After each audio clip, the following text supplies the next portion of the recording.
which is a composite, and this is the first interview on that composite.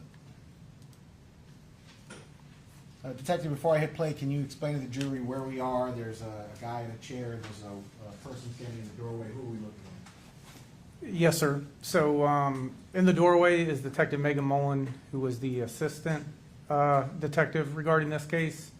And then that is the defendant sitting there in the green sweater. We're located at our Hillsborough County Sheriff's Office District 3 office. For those of you familiar with like Citrus Park, it's pretty much right at that mall location. It's not actually in the mall, but it's very, very close to Citrus Park Mall, so that's where we're located.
Take a deep breath.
Ice pack for your eyes, for your face or anything?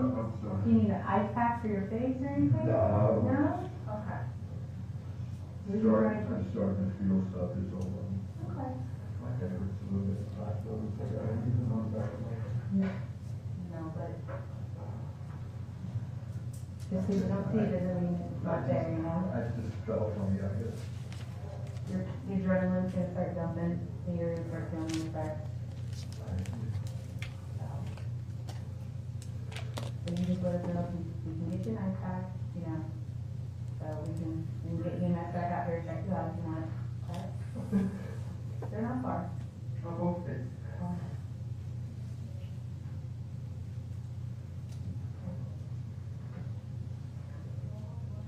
Got it up on me?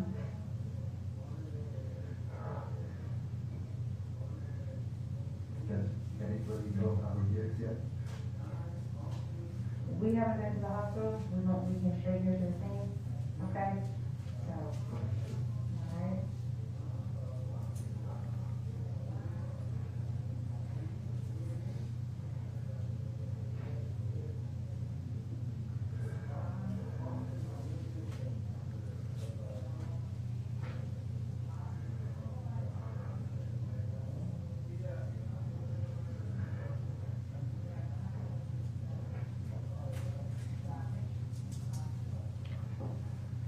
All right, you get some water? Yes, I did, thank you. All Okay. I'm just gonna shut this so he doesn't privacy. Okay. Take a deep breath for me. Calm down a bit. Yeah. No, I guess I don't say. Okay. Okay. All right. Well, listen. You go by, your name is Gerald? Yeah, that's what all the name I'll go with. Okay, but it's Gerald Declan Radford? Yes, And, you go by Declan? yes. Okay, and your date of birth is it September 27th, 1958? How old are you? 65, okay. Okay, you all right? I've got trouble. Do you? Acid reflux and stuff. Well, listen, my name's Gerald, okay? I'm a detective at the sheriff's office. This is Detective Megan Mullen, okay, she's my partner. I know you've had a warning, I know that you probably had to talk about this, more than once, because I think you made a 911 call, correct? Is that right? Yeah. Okay. So, it's important that whatever we discuss is the truth. Absolutely. Okay. Absolutely. Do you swear that everything is telling you the truth? All my life. Okay, all right. I appreciate that. If there's something, Detective, I'm gonna stop the video for a second. You've now had a few moments to interact with the defendant and look him in the face. He's told you, for example, he has acid reflux, I think. Yes, sir. Did he appear out of it? Disoriented? Confused? Anything that might lead you to think he had some sort of like concussion or thing where he wasn't totally right in the head? No, sir. when I ask or sometimes talk about that you're not sure of, just say, hey, Rob, I don't know 100%, this is what I remember, this is what I think it might have been. If you're certain, then just tell me this is the facts, okay? We were at the dog park with you. Take a deep breath. Take a deep breath. Hey, listen, that one. We're volunteers in this together, okay? Calm down, calm down. Do you, where do you live, brother? Where do you live? Take a deep breath. All right. Thank God with you for a minute. I'm trying. Okay. I'm trying. I really am. I know. Calm down. All right, calm down. Calm down. We're here for you, okay? We're here for you. We're not going anywhere. We're gonna get back over to the park here shortly, okay? Whiskey's being taken care of right now. And Detective, you've twice mentioned whiskey. Who's whiskey? That's the defendant's dog. You know what breed it is? I think it's part shepherd, part husky, sir. It looks like a German Shepherd kind of dog. Primarily like a German shepherd, but you can kind of tell there's some husky there too. Okay, and Mr. Radford appears to have like a napkin or a handkerchief or something, appears to be having an emotional moment, right? That is correct, sir. Where are you living right now? 5009 Addison Court. 5009, where, how long do you live there? September of 2010. Okay, where are you from? I'm born in Dublin, Ireland. Oh, you're from Ireland. I got some Irish in me. I do. I got a little routine. I bet. And, how long do you live there? At Addison Court. No, in Ireland. I was kidnapped as a child Good. and taken to England by an English soldier, my father. Wow. And he took me to England when I was 6, and then my mother got me back and took me here in 1964. Okay. I went back in 1989, and I came back here in 2000. Okay. I've been here Been here since 2000. since 2000, that's registered. Okay. All right. That's an immigrant. Okay. All right. So listen, I know over there, we were at the park, and I asked if you were able to drive over here with the deputy that you were talking to, and you have no problem with that, and I appreciate that. Okay. You're here voluntarily right now. Yes, sir. Right? You're not being detained. time, the I door. don't want to go. I understand that, I just, look, hey, I just want you to know what's going on, okay? I appreciate your cooperation, okay? Look at me, I appreciate your cooperation. But I want you to know that if at any point in time, it's like, hey, I'm ready to go, whatever, we're here, well, that's fine, we're here with you, and that's fine. Yeah, and that's why we're here, we're here, listen, hey brother, we're here to sort things out and just figure out what happened, okay? That's all, that is our main objective. We are here to sort this out, and I appreciate your cooperation, okay? Alright, so, are you current, I have to ask a couple questions that I have to ask everybody, okay? Are you currently under the influence of any drugs or alcohol? No, I had a hit of weed this morning before I left the house, but I didn't even smoke anything at the park. Okay, I used it to calm down all the time, because I got this stomach issue, okay, so I'm just.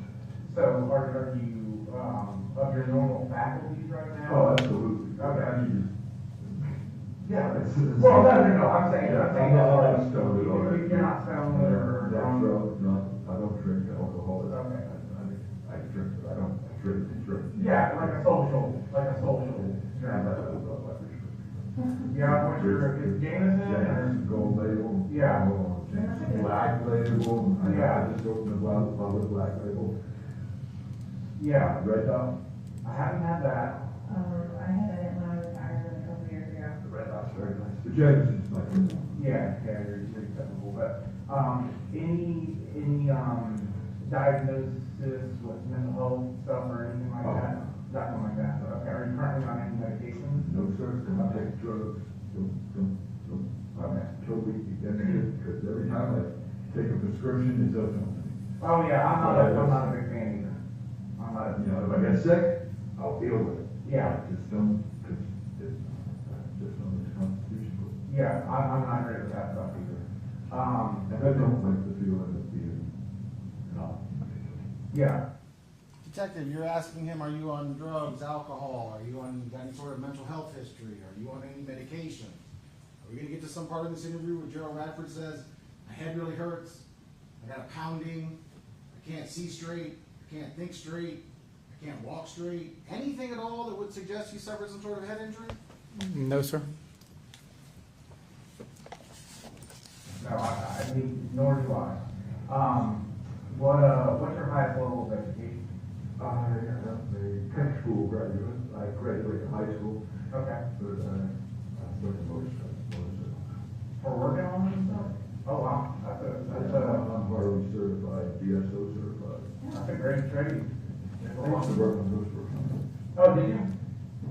Do you still, are you retired? I am retired, but I still play. Okay. I don't ride anymore because, Once you get that motorcycle blood, it does come out. yeah, well, it's crazy Oh, it's, people yeah, it is. down here.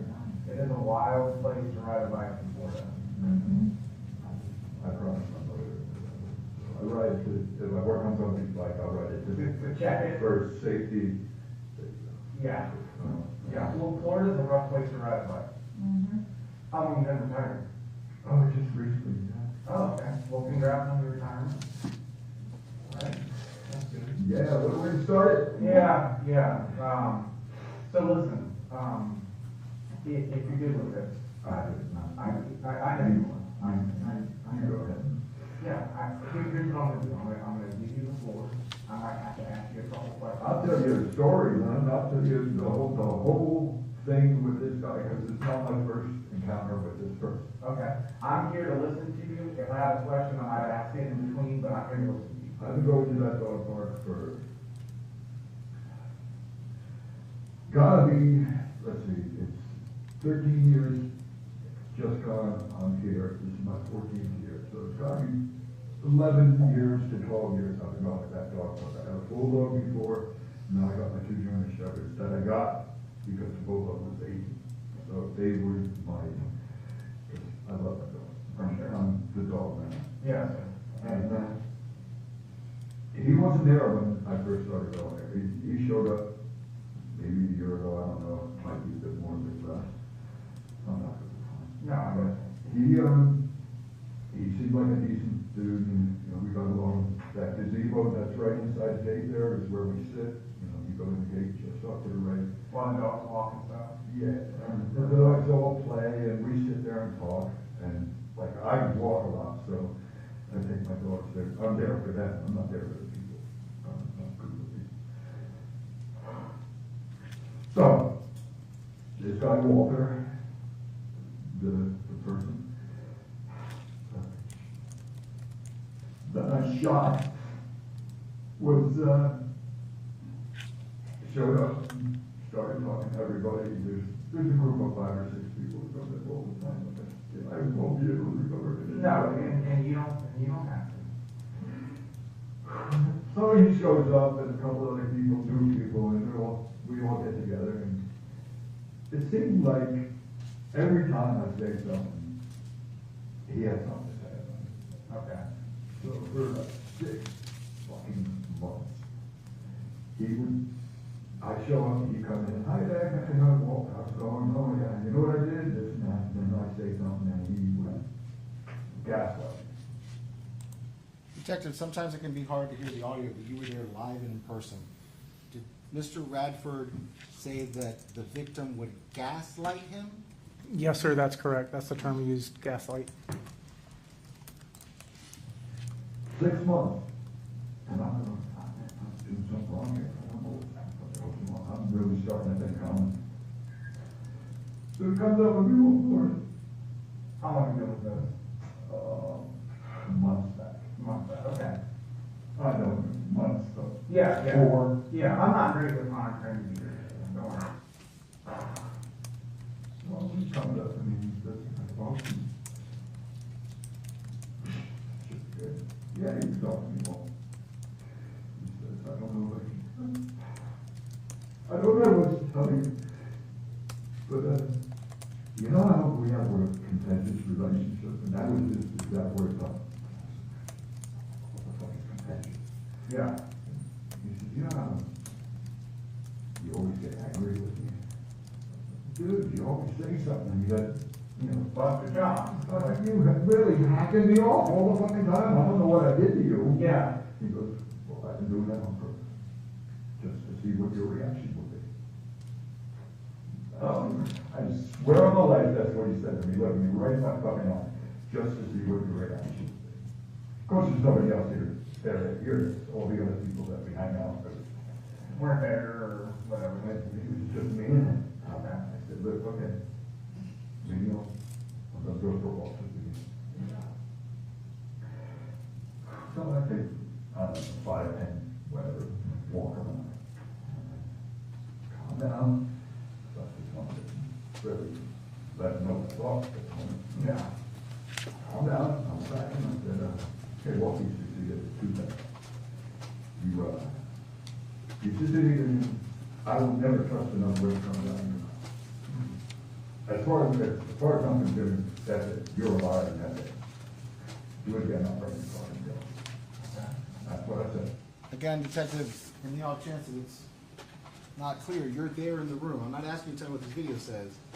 Did the defendant say, do it again and I'll break your fucking jaw? Yes, sir, that's correct. I walked away, and I left.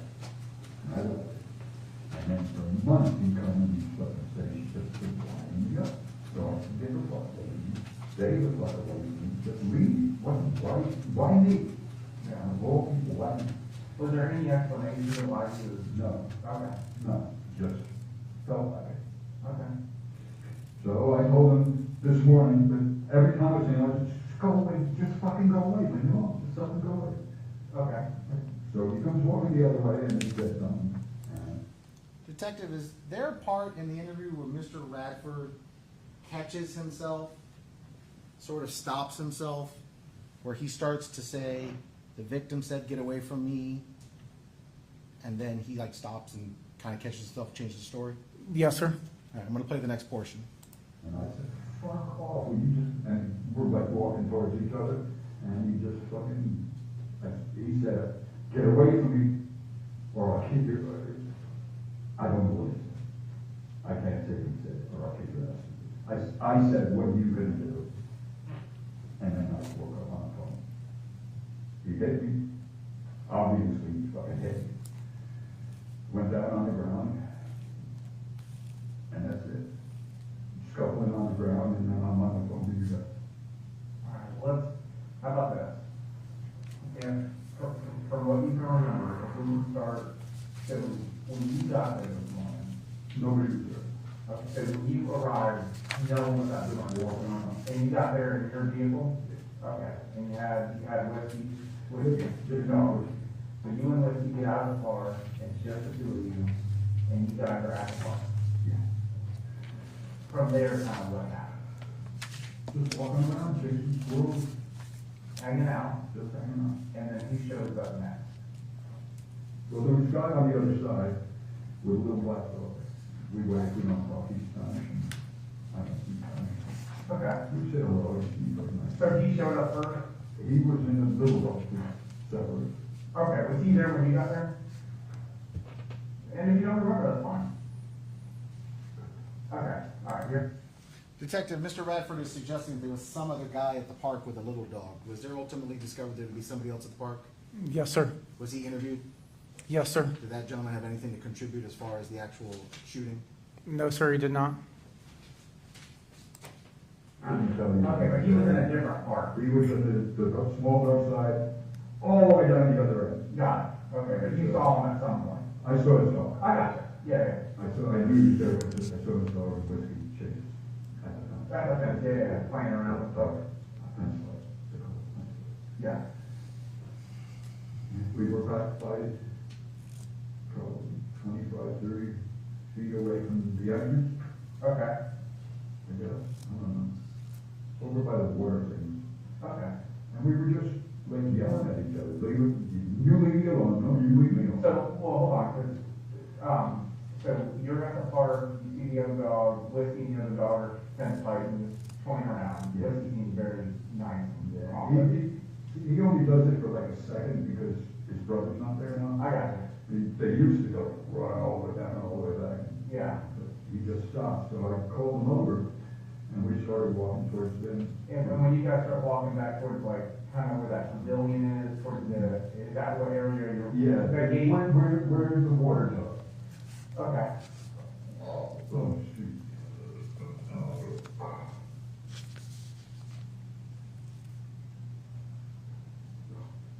all right. Except the water, maybe. That's reflux. Oh, yeah, I've had that, like short bout of that and I didn't eat today. it is, okay, yeah, I can, same thing happens to me. If I don't eat breakfast sometimes, it'll Yeah, happen. that's it, that, yeah. Yeah, worked out.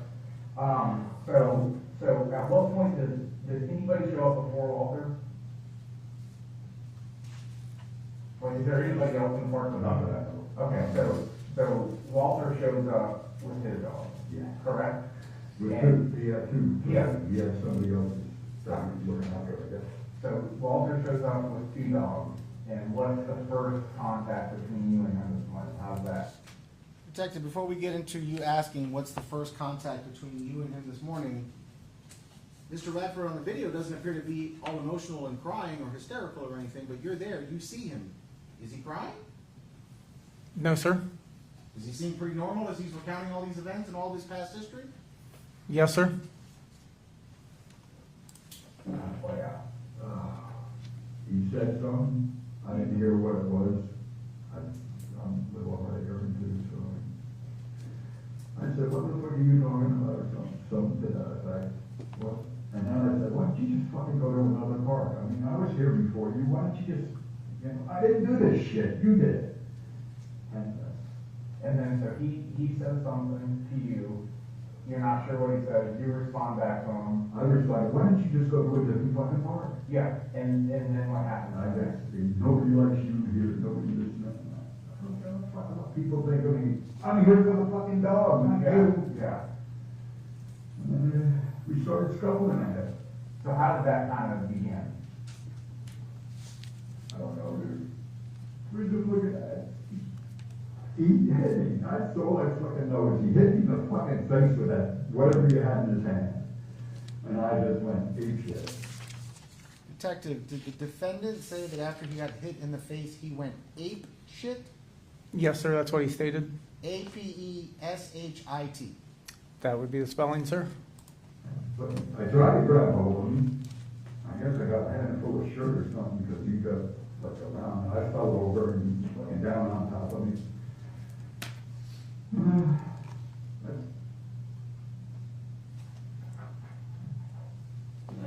I guess that's when I broke it. I don't know. Detective, do you ever ask Mr. Radford who threw the first punch? Yes, sir. Okay. Did you remember who threw the first punch or? Oh, he definitely grabbed me. He's like, got like right up on me.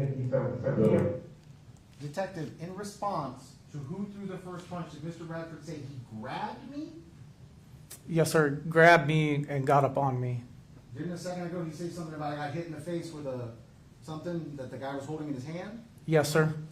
So he's not describing he closed 10 or 15 feet and ambushed him and blindsided him, correct? That is correct, sir. He's not stating that. Is that something he's going to claim later? Yes, sir. Approached you, got right up on you, and then grabbed And I you. said, what are you gonna do? Okay. Because I'm 65 fucking years old, what are you gonna do? Yeah, shit. Yeah, And So he I grabbed guess he fucking showed me what he was gonna do. so he grabbed a hold of you. And then what happens when he grabbed a hold of you? From what you can remember, I I don't don't remember going down. I remember falling, and that's it. I was scuffling on the ground, got a mouthful of fucking dirt. Did Mr. Radford say I got a mouthful of fucking dirt? Yes, sir, he stated that. All right, I'm going to transition over to pictures for a second. I'm going to go to State's Exhibit number 12.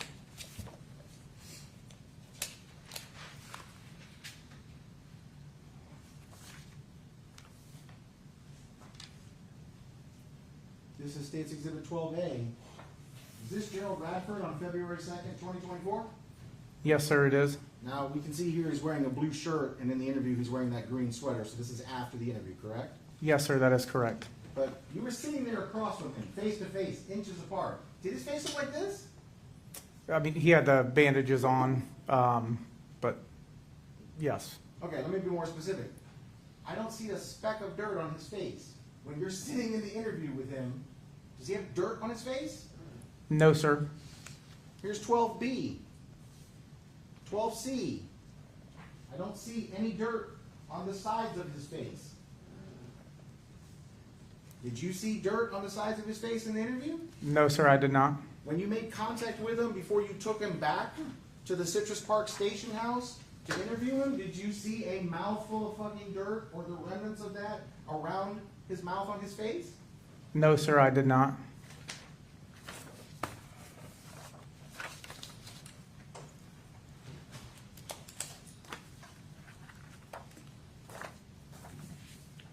Here states 13A. Are these Mr. Radford's hands? Yes, sir. Here's B, C, D, E, and F. Did you see a speck of dirt anywhere on Gerald Radford's hands? No, sir, I did not. I mean, we haven't gotten there yet, but at some point he's going to describe a rolling fight on the ground, the scuffling that he's talking about. Is that correct? Yes, sir, that is correct.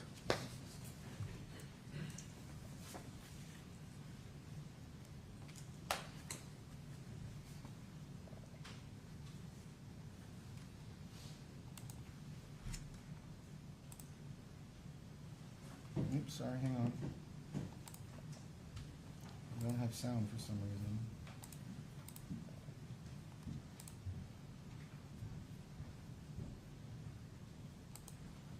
Any idea why I don't have sound? Sir, I believe it's 1X and rewind.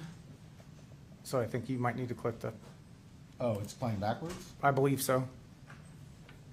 How do I, believe- forward click- like that? Yes, sir. Did you remember who threw the first punch or? Oh, he definitely grabbed me. He's like, got like right up on me. So he approached you, got right up on you, and then grabbed And you gonna do? Okay. Because I'm 65 fucking years old, I can do it, you know, shit. Yeah. And So he I grabbed guess, hold. I guess he fucking showed me what he was gonna do. So he grabbed hold of you. And then what happened when he grabbed hold of you? From what you can remember, I don't remember going down, I remember falling, and that's it. I was scuffling on the ground, I'm not full of fucking dirt.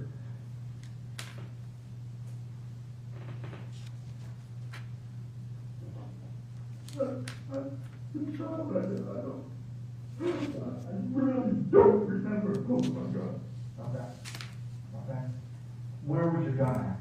Detective, Mr. Radford says, I shot him. I really don't remember pulling my gun. He appears to be having an emotional moment. Is he crying again? Yes, sir, he is. So you keep it, okay. What was the whole evening? Okay, so it was sitting, got it.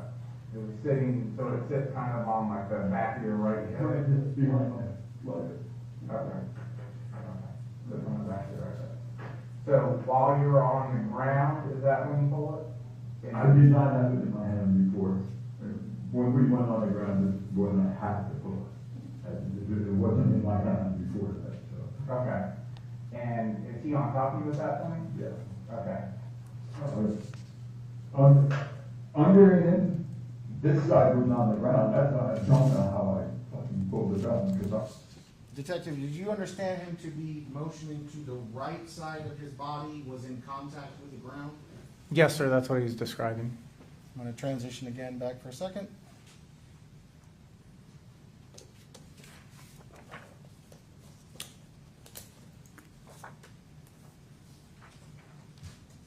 States 14A. Obviously, we know Mr. Radford at the time of the incident was wearing layers over this blue shirt, right? Yes, sir, that's correct. But I want to be clear. Did anybody ever give Gerald Radford the time to go home and change pants? No, sir. He was at the park, detained at the park, kept at the park, you met him at the park, you took him to the station house, you eventually bring him back to the scene, but he never goes and changes his pants, right? That's correct, sir. All right. Certainly here on the knee, what looks like the left knee of the pants, there's a spot there. But you took photos of Mr. Radford overall. Here's states 14B. Here's the top of the front of the jeans in C. Here's the bottom part of the jeans in D. Here's the back of the jeans in E. The back of Mr. Radford's head in F. The back of his shirt, which obviously would have been obscured by a jacket and a sweatshirt. The pants of his, the butt of his jeans. And finally in states I, 14I, the bottom of his jeans. Did you see, other than the thing that we obviously saw at the knee on the front and over here at the very bottom of what would be the right leg almost to the cuff, there's a little spot there. Did you see dirt marks? No, sir. Stains from rubbing around on the ground? No, sir. Anything at all that seems consistent with two guys having a forceful, violent struggle in the dirt? No, sir.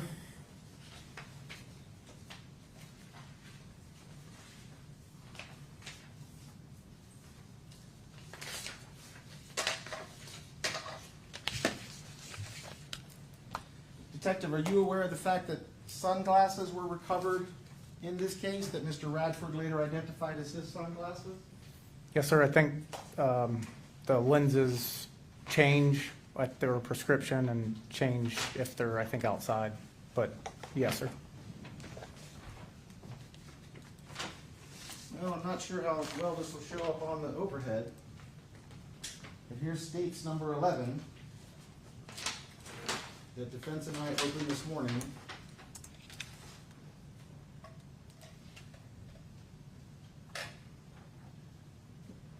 There's still dirt on these glasses almost a year later, right?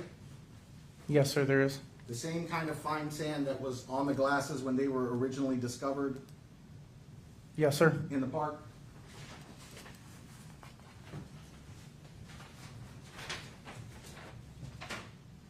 I'll pull up the pictures if you want to see them, but you've looked at the photos. Mr. Radford had a phone, he had a speaker, he had a gun.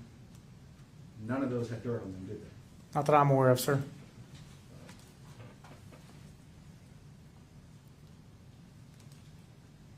was on this side on the ground. Okay.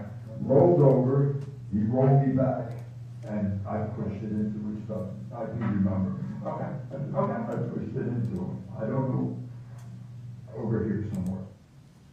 Detective, sometimes camera handles can be confusing, so just to be clear, I see Mr. Radford pointing to the left side of his body, somewhere, maybe his chest, to maybe his navel on his left side. Is that what he's motioning towards? Yes, sir. That's the area he was motioning towards. Does he point up here on the right side of his body by his collarbone? No, sir, he does not.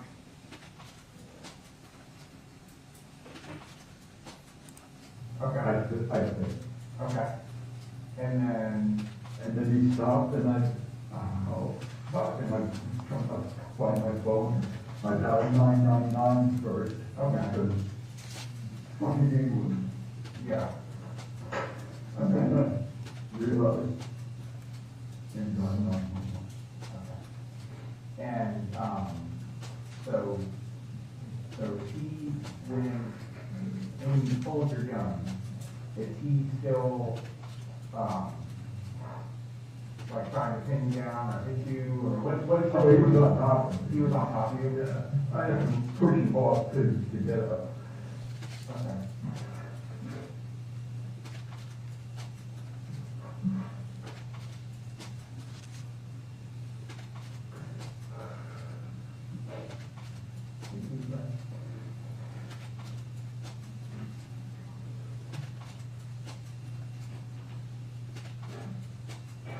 Oh, man, I'm doing it all.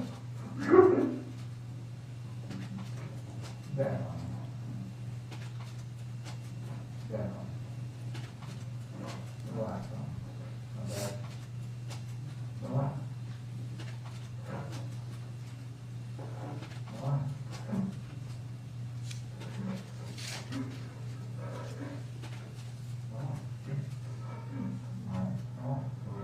We're just trying to get it figured out. Okay. All right. So, you remember pulling your gun, and, or you don't necessarily remember, but it wound up in your hand, because it wasn't in your hand before you went to the ground. Right, it was not. Okay. But at some point during the scuffle, when he's on top of you, you do pull it. I had to. You had to, right?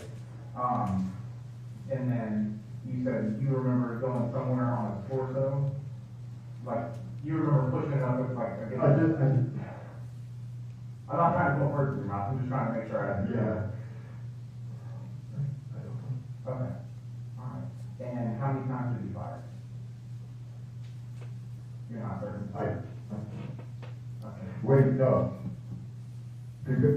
Yeah, I had to, it's stovepipe. The show, stovepipe. Okay, I know what that is. And so one, One, I will give one. and then did you have to clear it? Well, when I stood up, I had to, clear the magazine out. Okay. And after that, after the shot, what happened? Did he just roll over, did he? I will roll them off. He rolled off with you, and then you got up at some point, correct? And then what did you do from there after you got up? I know you said you called 999, was that immediately after? Yes, within seconds. Within seconds, I'm done. I could have been 5 fucking minutes. I know, yeah, in your head. It was instant. I went, shit, no, and went through this one.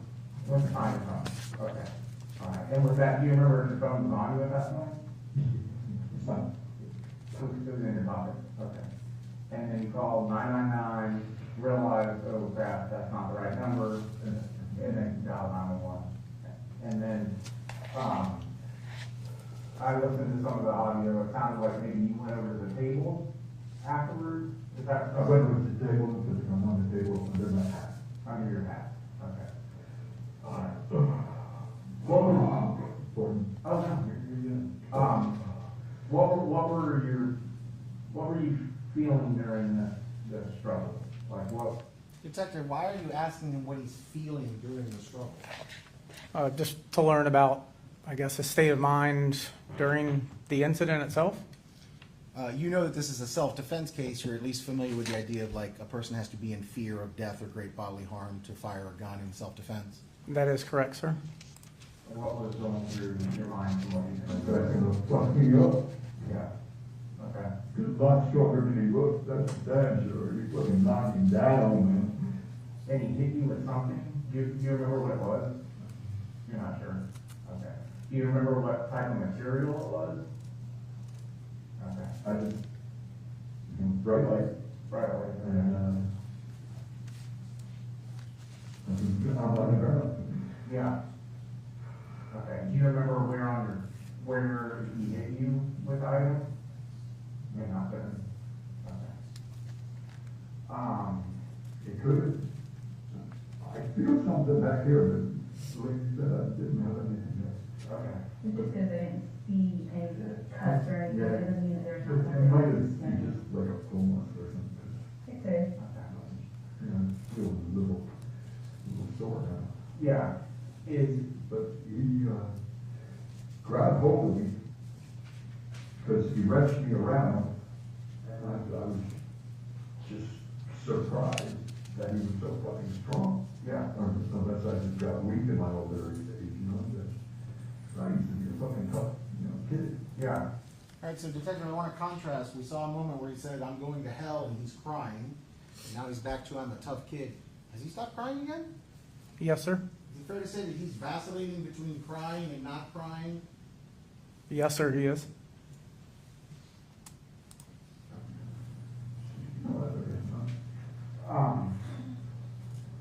Would you be willing to, we're gonna go back out at some point, obviously back to the park.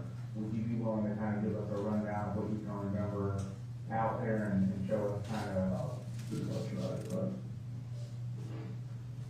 you wouldn't mind trying that for us? I won't do it, I won't. Yeah, no, Any way I can. Yeah, I appreciate that. So, I think if you're willing to do that, I think it would be helpful, right? Whatever you want. We call it like basically like a walkthrough, okay? And unfortunately, it's one of those things that, I could hear you say it and tell me what's going on, but if we see it, right, visually, sometimes it helps us kind of piece things together. You know what I mean? So, Do whatever I can for you. I appreciate that. I appreciate that. Okay. All right. And then were you wearing this exact clothing during the scuffle, or was there? It was cold this morning. It was, yeah. You know, The weather doesn't know how to make up its mind. trouble was, I don't like the cold, and I have arthritis, and, you know.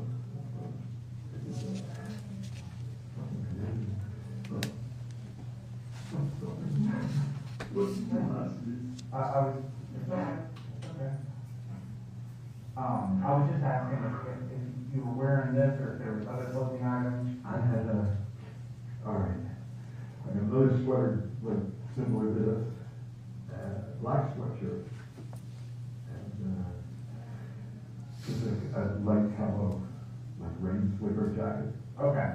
And that was on? I had that on, that was open, and the sweatshirt, walking around with my hands in the sweatshirt. Okay, yeah. So, Okay.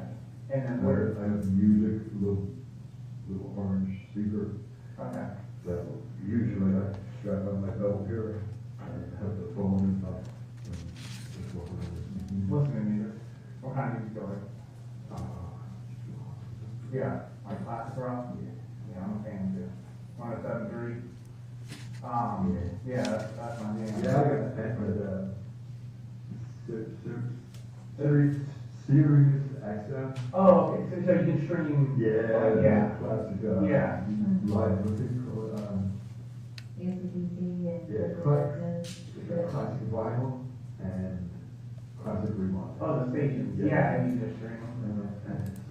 Detective, Mr. Radford appeared to have again become emotional when you asked him to go back to the scene and tell you what happened there.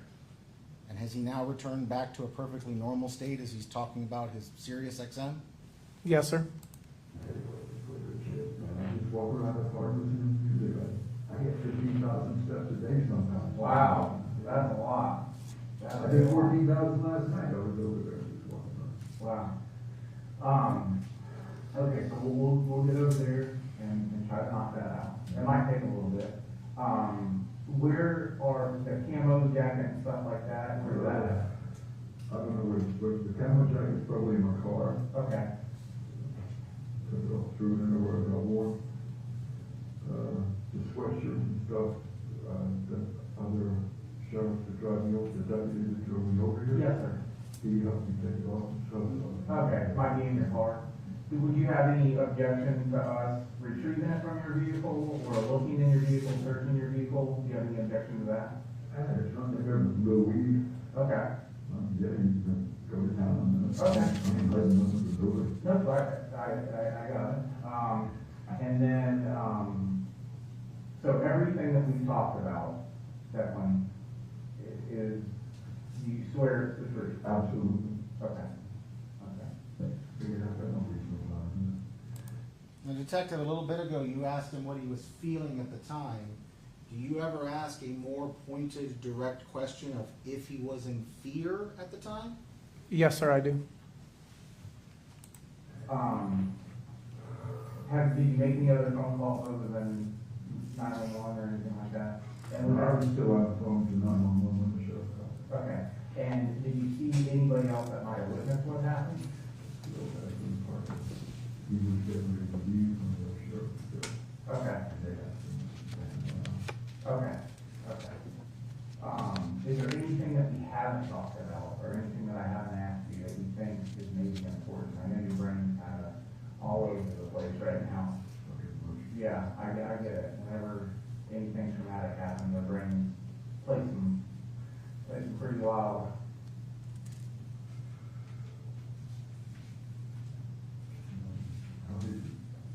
I have to find that out, okay? I'm gonna have. Detective, is there a missing portion where you gave Mr. Radford the floor to volunteering information where he says something like, he was hitting me in the face with hammer fists? That was not stated, sir. Is there a portion where he says, I pulled the gun and the victim put both hands on the gun and was wrestling with me over the gun? No, sir, that was never stated. Does he say, when he had both hands on the gun, he was trying to turn the gun towards me and I could hear him pulling on the trigger trying to shoot me? No, sir. Does he say, I had to disengage the safety, that's the only reason I was able to shoot him? No, sir. None of that comes up in this interview, right? That is correct. It does not come up, sir. I find that out.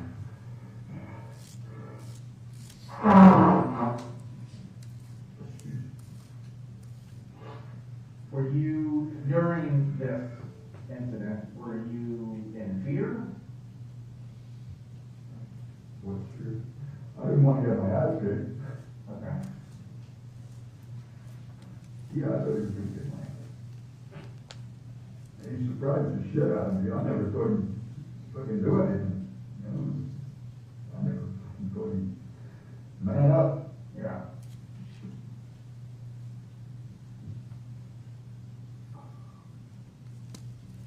I don't know why you think I'm gonna be able to tell you the truth. So, well, you can ask the people that like hang at the table, because before I get there, they talk with them, and after I leave, they talk with them, and they were all laughing about it. You know, and not one of them took my side, because I guess, you know, I'm not a nice guy. Okay. So, Detective, does there come a moment where Mr. Radford says something to the effect of, I never did anything to him, I never insulted him? Yes, sir, that is stated. but I never did anything to him. I never insulted him. I talked to him, treated him with respect, just like everybody else there. And he chose me to pick on. Is this the first time you guys have ever had physical altercation? Yeah,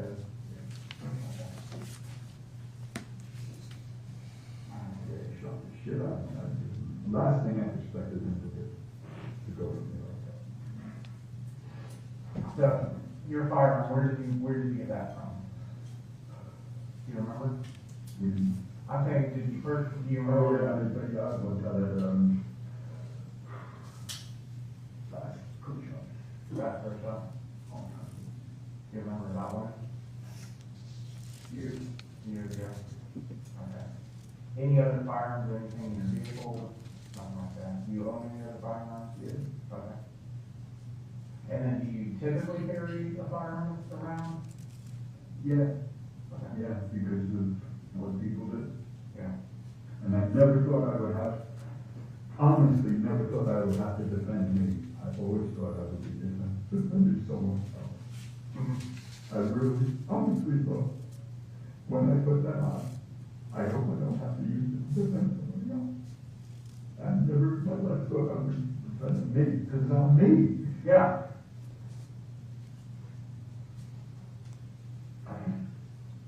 No.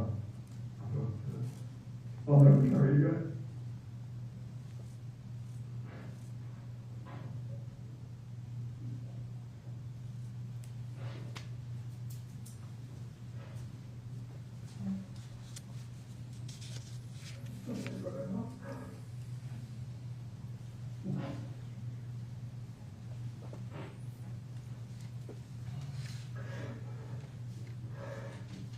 Is there any way you can call like that?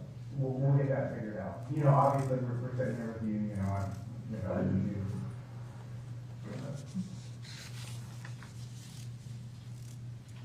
Did you feel like that was your only option at the time, or in a fight, or do you remember any of that? I'm shocked that he actually, I don't know. Okay.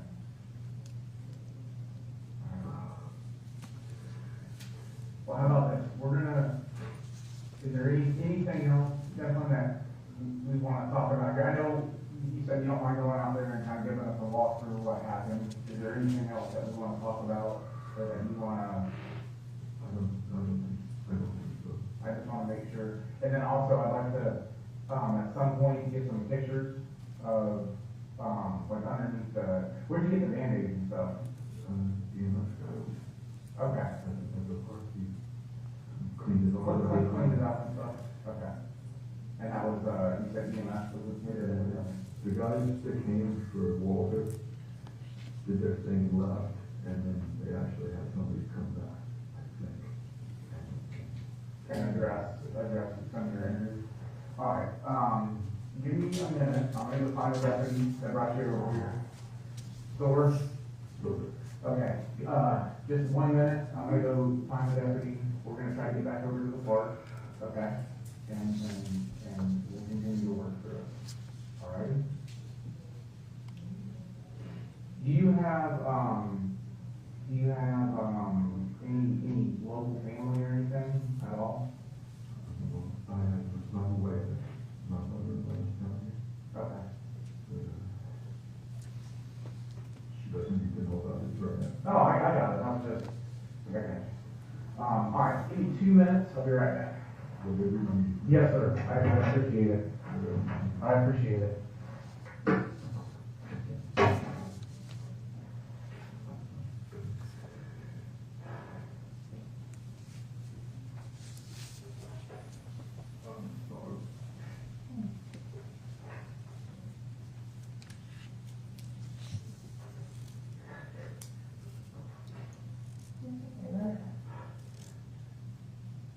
I don't know, crying for my daughter, for him.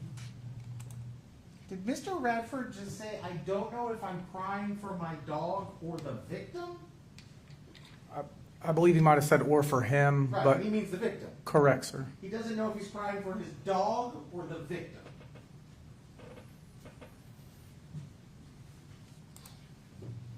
It was very emotional morning.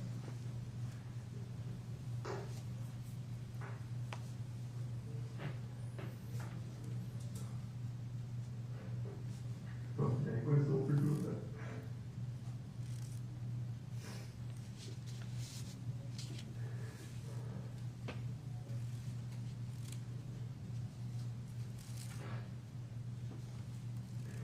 I swear to you, I never did a bad thing to that guy, and I don't know why he started on me, why he chose me to do that whole thing. statistics when human behavior, we wouldn't have a job. Maybe that's true, huh? Shit.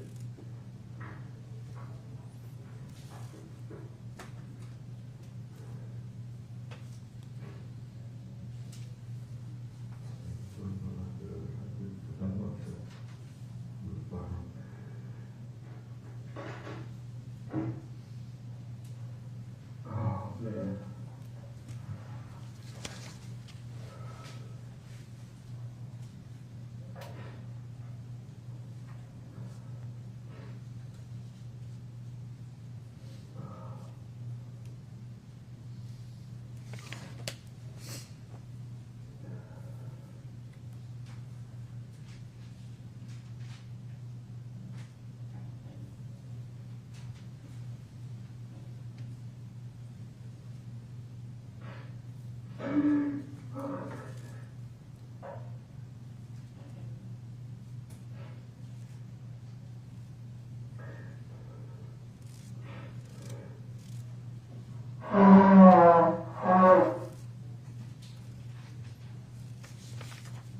You think that would be from a friend? Someone who's known, God, that out of that dog park.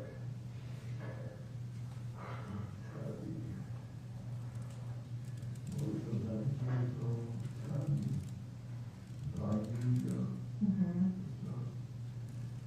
Dog park, hit it off.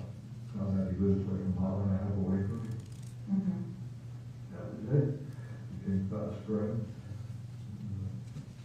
He's a roofer, two guys, big strong man, about 63, birthdays and company. Come on. February 2nd. Well, birthday's today. And a beautiful dog. Called her mama. She's 50-50 husky shepherd. All black with white boots, really. Oh, that's Beautiful, beautiful, beautiful.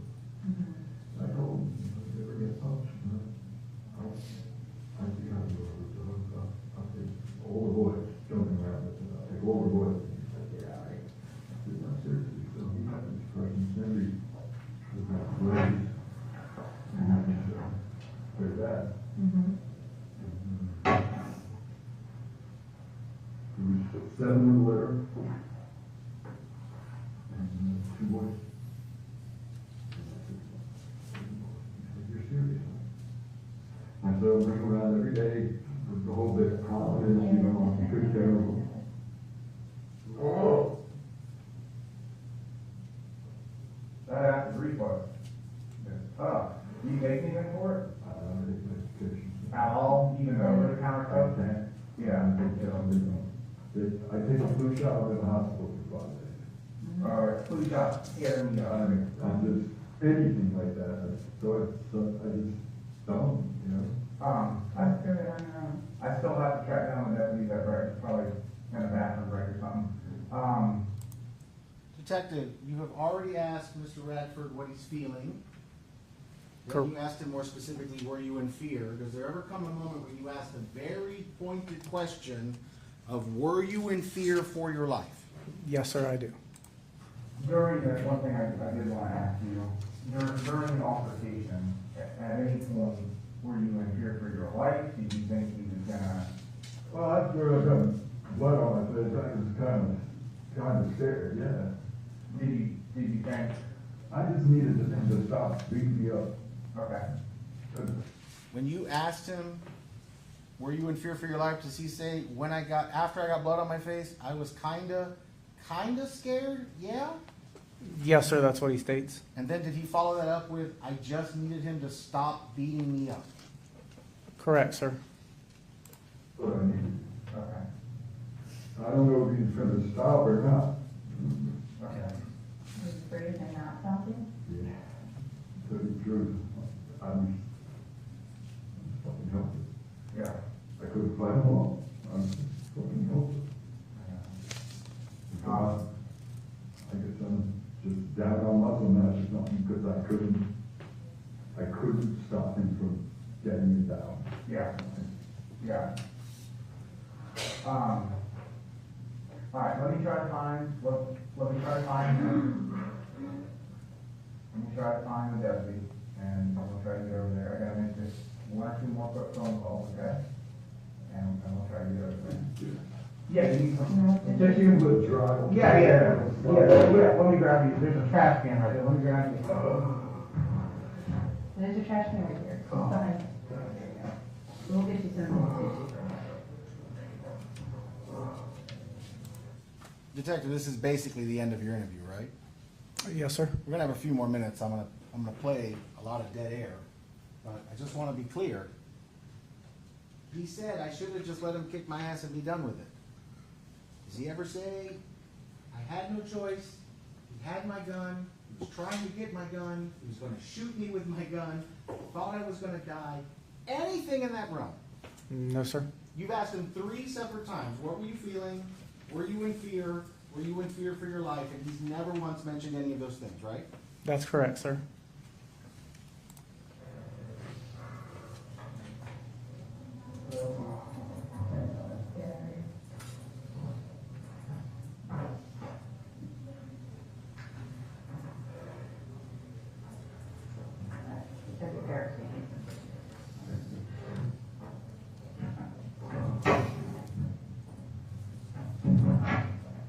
Just a few minutes, I'll be right back.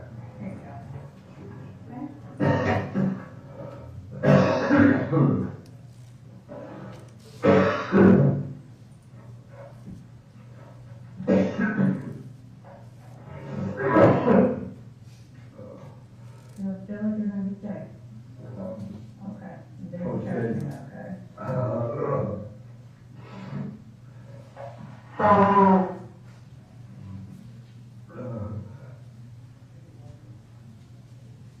I should have let him kick my ass and be done.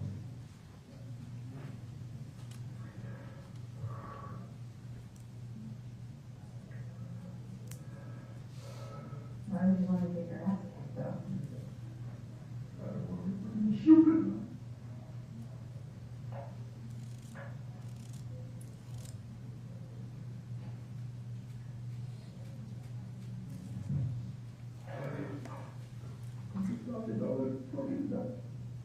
All right, well, the jury can watch the last bit of the video if they want to. They'll have it for themselves. But after this, do you all then go back to West Dog Park in the company of Mr. Radford and ask him to conduct a walkthrough? Yes, sir. And tell the jury what a walkthrough is, basically. In essence, typically crime scene will host it, they videotape it, and we'll go through the crime scene, almost like a reenactment, but it's being videotaped to try to get clarity on, maybe just the interview itself. Are you effectively just asking the defendant to kind of walk you through the scene and explain what all the different places and events that happened? Correct. I'm going to now play the walkthrough video, which is still part of State's Exhibit number 16.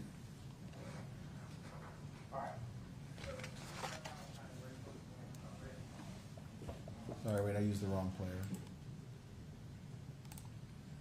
I like this player better. All right, so can you run out kind of where you were standing originally? Talk kind of loud, because they have audio. There's nobody here. Okay. You can show me now. We were walking in, started walking, I grabbed the bag and around, Okay.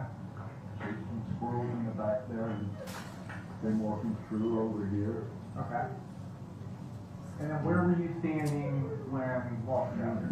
I was in the bunch of trees over there, like, Hold on. Just show me. So you're standing in the tree? where that small tiny tree is right there.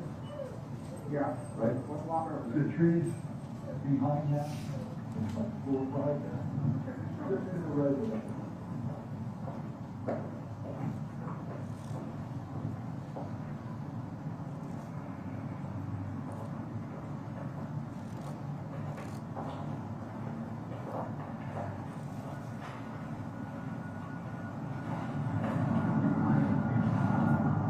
Walking through.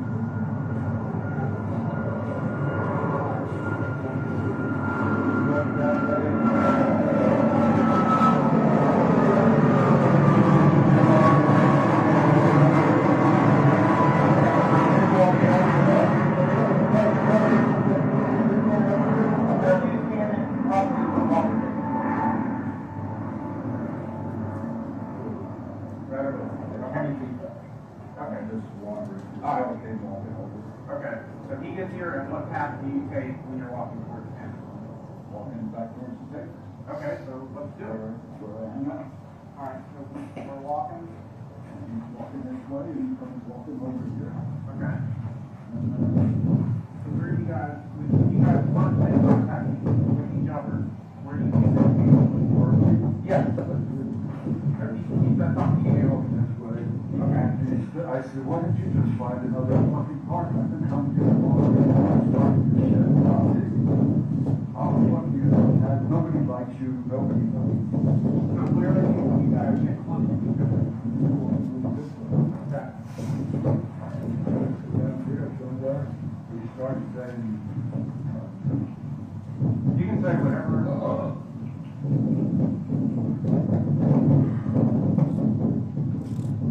Take a deep breath. you start saying nobody likes you, everybody thinks you're a jerk off, this and that. Yeah. I'm walking over, look at, fucking fed up with your shit, I just leave me alone, I didn't ask for your shit. And he started saying to me, now he's walking at me. And just saying, you know how nobody likes me. I'm not here for you. I'm here for my dogs. Okay.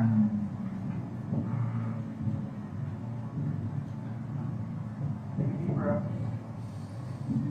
Not even, I know, hey, listen, brother, I know it's not. I know it's not. This is helpful though for us, just because when we talk about it in a room, it's hard to visualize. I can't see. No, I understand. And that's why being out here might jog your memory a little bit. You know what I'm saying? So, just take a deep breath. So, where approximately are you when you guys get close enough to here somewhere. right around here? Yeah. Okay. And I think it's all going to the border, so. You guys are right around here. Okay. And then you remember pretty much where you guys were at. You said initially there was he grabbed the lead. Correct? Yeah. Do you know kind of where you fell to the ground? It was over here somewhere. Okay. My glasses might be around. Okay. And are these yours? There's my cup, that's my cup right there. That's your cup. Okay. Mr. Radford is pointing at marker number 5, right? Correct, sir. Not 7. That is correct, 5. And then what about these glasses over here? That's my glasses. Okay, those are your glasses. Nope, we're not touching anything right now. And then, Detective, it's a little hard to see, but in this leafy area, is there like stones in the leafy area? Yes, sir. Like to maybe create like gravel or something in case the ground gets wet, something like that? Yes, sir, there's rocks. There doesn't appear to be stones all over the ground everywhere, just kind of right there around that dog pad. That is correct, sir. so those are your glasses. Are they prescription? They are prescription. Okay, so those are your glasses. This is your cup? Was that in your hand? You're not sure? Okay. And then what about this over here? Is that a handle to your cup? You know what that is? From what you can see? Oh, probably the handle, yeah. Okay, so your cup does have a handle. Used to. Okay. Alright. And then what about this I part? don't know what that is. You don't know? And then what about that dog? Okay. Alright. So the struggle occurs here. It must be right here, yeah. And it's on, and are you, where are you at over here? Are you on your back? Yeah. Okay, you're on your back. The back side. Detective, you're asking kind of where the fight started, right? Correct. Does Mr. Radford ever look at this and say, no, this isn't where we were fighting? Somebody must have come along and kicked all these things and moved them around, or maybe the dogs picked them up and moved them around? Or is he suggesting the stuff is where the fight was? Where the stuff is where the fight took place. Okay. Yeah, I don't know that. You're on your back. And then at some point, you remember, you were able to get to your Do not remember. you don't remember that much. I do not remember, but I'm not going Okay. And then from here,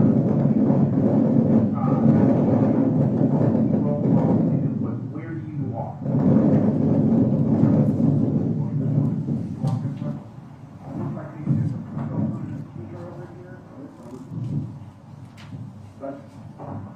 called, I was over there. Okay.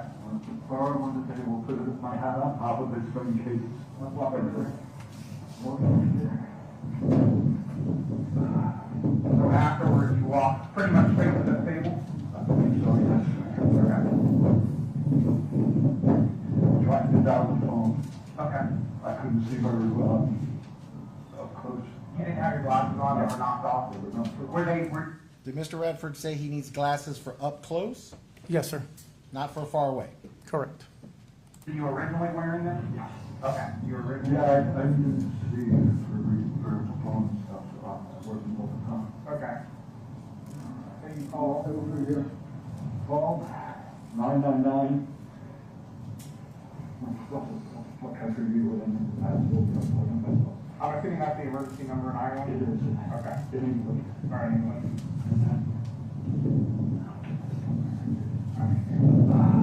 And then, Then I walked over, I was walking on the sheriff coming. okay. That's why that's so sort of there. So you went from here, unloaded the gun.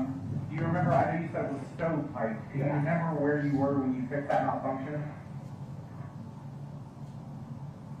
You're not sure? Okay. But you believe it's between, it would have been between Yeah, there? it wouldn't be anywhere else other than from that spot to here. Okay, so you Because I walked from there directly. I walked from there directly to the, Got it. Okay. and then over to there, but the handgun was already cleared and everything over there. It So was just like this? I put it just like, I don't know if anybody picked it, the hat was on top of it, Okay. so I don't know if anybody picked it up. Do you remember how many bullets you had in the magazine? The short mag, I think there's 7 in it. So was it max capacity? Yeah. Okay, and then was there one in the chamber? It was cotton. Okay, that's how you carry it. There's no point in carrying it otherwise. Okay, yeah, fair enough. And that's how you left that, and then you walk over, I sort of wandered. I really don't. while you're on the phone, Yeah. and then ultimately, The people were talking to me on the phone, telling me that the sheriff will be here in a minute, and I told them I'll see them now, and they said, okay, you put the phone down. And so I just stood there. I didn't put the phone down. I just stood there like this, so they didn't feel threatened when they came in. okay, And he told me to put it down, so it's put it on the floor. okay. And is that your speaker? Yes, sir. Okay, and that is your hat? Yes. Were you wearing that at the time? Yeah, I might have got knocked off, don't know. Okay, but you didn't you hadn't set this here and then walked off, like it was, No, it was on my. it was on your head? Yeah. Okay. Understood. Anything that we haven't discussed that you think is important about where we're at?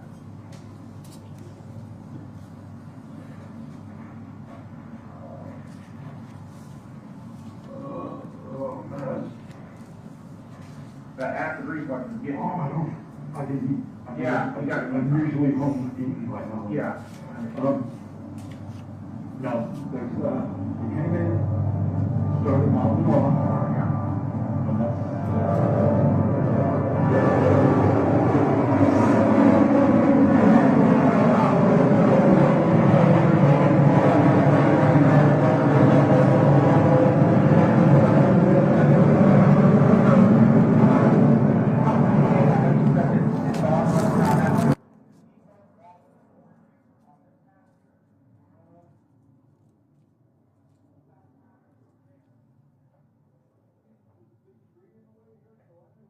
And what he was doing over here, 'cause from where I was, Yeah. I didn't see, there's a huge tree right there. But the initial contact, But when I came this way, he was walking he was walking towards you. over this way, yeah. Okay. And then you guys met right around where all these items are? Okay. And it stayed pretty much all right here, there was no other contact anywhere else? I'm sorry. No, you did. Everything happened. You're all right, baby, I promise. And then from the time he got here until the incident actually began, was it minutes? Oh, yeah, it was Immediately. right away. Got started on me right away. I got it. Anything else that we haven't gone over that you think is important? If you don't, we'll cut that in 5%. Okay. It might be. And you said that you feel like you got hit with something. Any idea at all about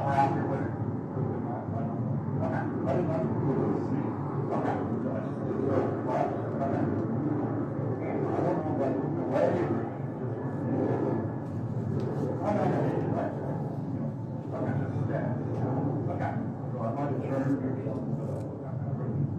you swear and affirm that everything that you relate to me during this is the truth?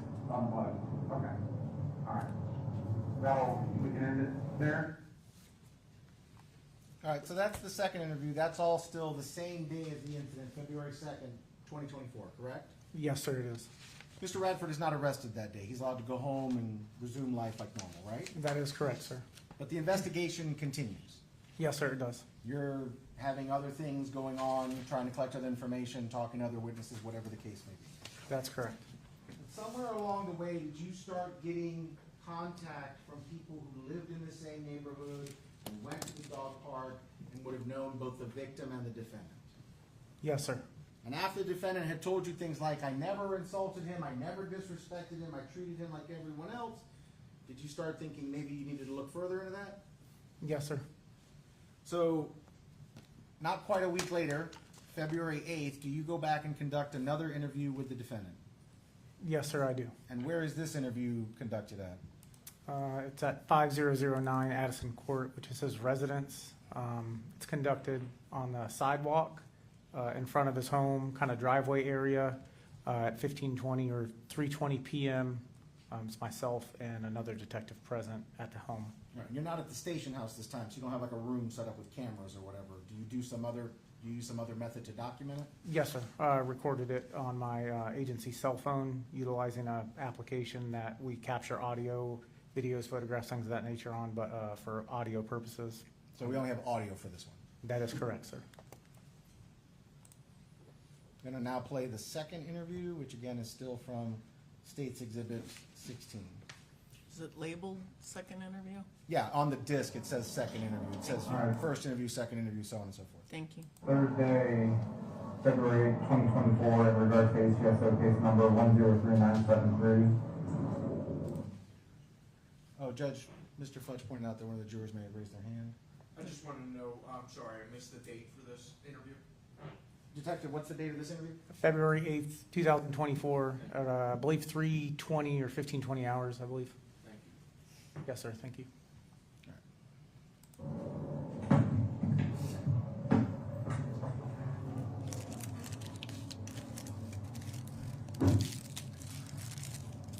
Whiskey? It's whiskey, right? Whiskey, how are you? Yeah? Hanging in there? Yeah, I talked to your wife. I was trying to, I would have called, but I knew your iPad was messed up. I can't text out, there's numbers I can text to. So here's the thing, my phone doesn't do iMessage, and I think that's probably what it is. Okay. Yeah, it's no big deal. I would have sent you a text, but that's all it is. I talked to your wife, because I figured maybe you guys were together. I told her, I said, still, everything's fine, like, no need to get all worked up. I said, I was stopping by to follow up on the email. Right, I went for a walk earlier. God bless. God bless. Oh, that's me. I went down to the dog park down here, but I didn't go to the dog park, just walked. I got that. And there was a guy, like, just over here, following me, like, he was following me. And, I got across the street, and he was introducing himself, he's like the news to me, this and that, and I'm like, This was today? yeah. Oh, that was about the email that you said in regards to the news trying to talk to you? Okay. Yeah. Detective, Mr. Radford is talking about he's going for a walk and a guy from the news has contacted him. In the roughly 6 days between the shooting and this interview, did this case start to get media attention? Yes, sir. It did. Did it start to get media attention because some of the people in the neighborhood had come forward and suggested that there might have been another motive for the shooting other than self-defense? I think that's fair to say, sir. All right. Is Mr. Radford now going to talk about a conversation he had and about why people think he's a homophobe? Yes, sir. I want to be clear, we just listened to 59 minutes of an interview, give or take. I didn't hear Mr. Radford discuss Mr. Lay being gay or any sort of homophobic slurs or anything. Correct. He did not state that. We get through an hour of an interview, he never once mentions the victim is gay or any sort of homophobic slurs. Objection, Your Honor, asking, sir. Well, sustained. when I get home, tells me that somebody at the dog park told them that I hated this guy because he was gay. Okay. Right, which is absolutely ridiculous, because I was the first person when it came out at that dog park, I went, really? Congratulations, you shouldn't have to live in the dark like that, I'm glad you came out of that. It wasn't because he was gay, it was because he treated me like shit for so long. I got you. I didn't like him. So you think that's where that came from? From him telling you, or people over there, or? People over there Okay, said that to the news reporter, that like I'm a homophobe, I got you. you know, and I don't give a damn what anybody does, and that's a guideline, as long as they don't have, you know, broadcast it, I don't wanna know about it. I got it. So, Has any exchanges about his sexuality or anything like that ever been made between the two of you? oh yeah, after, you know, you was doing that gaslighting thing for like 6-8 What months. you told me about. Like, you know, as he walked by, I go, man, what the fuck is the matter with you, shit like that, you know, I called him a faggot a couple of times. Detective, it's a little hard to hear. Did he say I called him a faggot a couple times? Yes, sir. This is the first time he ever mentions any sort of homophobic slur. Correct, sir. But more because I knew it would wind up Kim, because she turned her back on me as a friend. I knew her long before I knew him. I got you. Okay. I knew it wound her up. So you think that's maybe where that came I from? know that's coming from them at the dog park. I got you. And that is nothing but malicious bullshit. I got you. No, I just wanted to follow up with you. We're still working on stuff. I didn't have a way of reaching out to you, so I figured I'd stop by. And I was trying to do it during like, you know, normal hours or Where whatever. I am right now, I just thank you for stopping by. Yeah, no, and I just hung out with your wife. I thought, she's like, well, let me leave work. I said, there's no need in leaving work. I said, did she? She's working sick. I'm pretty private right now, okay? But I'm not super. Yeah, I got you. Also, are you good with, sorry, are you good with, I'm gonna reply to your email, and I'm gonna send you a contact number for somebody at our office that has a network of resources. Okay? Yeah, so what I'm gonna do is, and what I'll do is I'll copy her on the email. Her name is Jenna Rundus, and she, Detective, who is Jenna Rundus? At the time, I believe her specific title was victim specialist at the sheriff's office. Okay, so her title is victim specialist. Uh, Did you put Mr. Radford in contact with the victim specialist? Ultimately, I did, sir. Is that because you thought he was the victim and you had decided that he wasn't guilty or he hadn't done anything wrong? Or why is it you put him in contact with a victim specialist?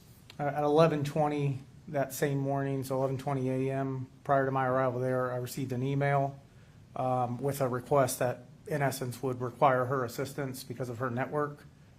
So it was asked in the email itself, and my response was to that, request. Are you giving Jenna Rundus or connecting Jenna Rundus to Gerald Radford because you decided Gerald Radford is innocent or the victim?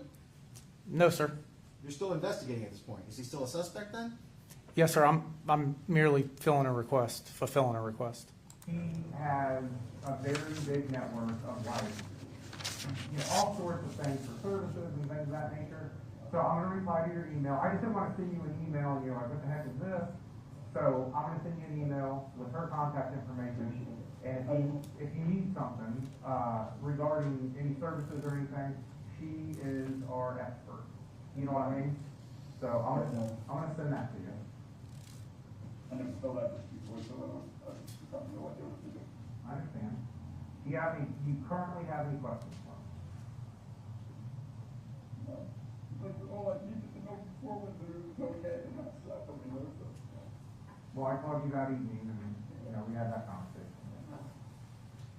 When you say you called him that evening and you had that conversation, what conversation was that? So that was February 2nd, the day of the incident. Later that evening, I contacted the defendant to advise that the decedent in this case had in fact died.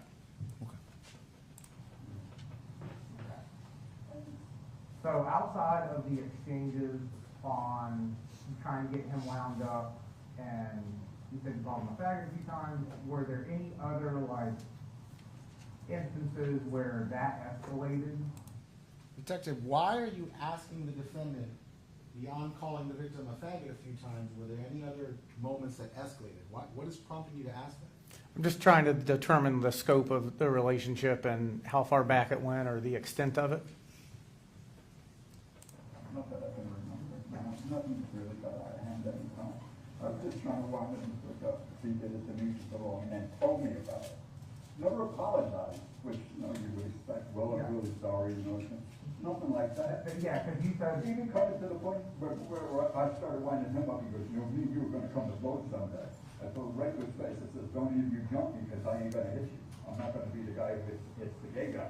let me ask you this. Mr. Radford has made a statement about we're gonna come to blows someday. He's attributing that statement to the victim, correct? That is correct, sir. Is that the first time he's ever expressed any sort of threat from the victim? Yes, sir, it is. The day before the incident, were you at the dog park? I don't remember. You don't remember? That would have been Thursday.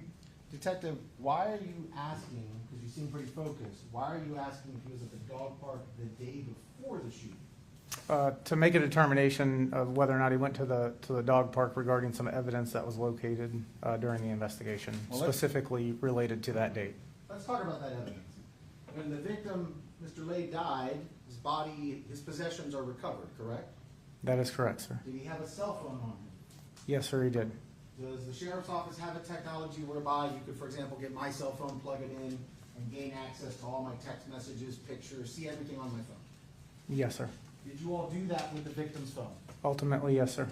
And in the course of doing that, did you find a video that drew your attention? Yes, sir. And did you believe that video was somehow attached to February 1st, the day before the shooting on February 2nd? Yes, sir. You're not going to tell Mr. Radford about this video during this interview, are you? No, sir. Why? I'm just trying to make a determination on the value of it or what he knew to see if it occurred. You're not required to tell people all of the things you know, are you? Absolutely not. Do you remember an incident, or do you recall an incident where maybe you guys exchanged words and you told him you're gonna die? Did you ever say that to him? I don't recall, honestly. Okay, fair enough, fair enough. I'm just trying to follow up with everything. No, I don't think I ever threatened him. He threatened me, he said, we're gonna come to blows someday. I might have said it then, I might have said, if you do, you're gonna die, I got you. but no, I never threatened him, Okay. ever. Did Mr. Radford say, I never threatened him ever? Yes, sir. Swear and affirm that everything that we talked about today is the truth? Okay. And you're not currently under the influence of drugs or alcohol, are you? Okay. Been smoking, so I go to sleep. I got you. But right now, are you high or anything? Okay. How's whiskey doing? Well, that's the thing, he's like, He's probably feeling a little off without his brother. Yeah, 100%, he doesn't have his brother. I don't know what to do for him. And now this is happening, like I was saying. Well, now he's I'm just walking along, thinking about, following him, seeing where he goes. And that's what I was bothered, and man, there's absolutely no reason for him to do what he did that day. What do you mean following him around? Well, Following, what's he around? Yeah, because he was just roaming, he wasn't even chasing squirrels or anything. Yeah, you said ever since his brother passed, he's been way different. Whiskey, I bet you're spoiled. I bet you're spoiled. He's a big dog. Was his brother that big? Yeah, so it was a little bad for him, so before he got sick, he was maybe 65. What does whiskey weigh? 105?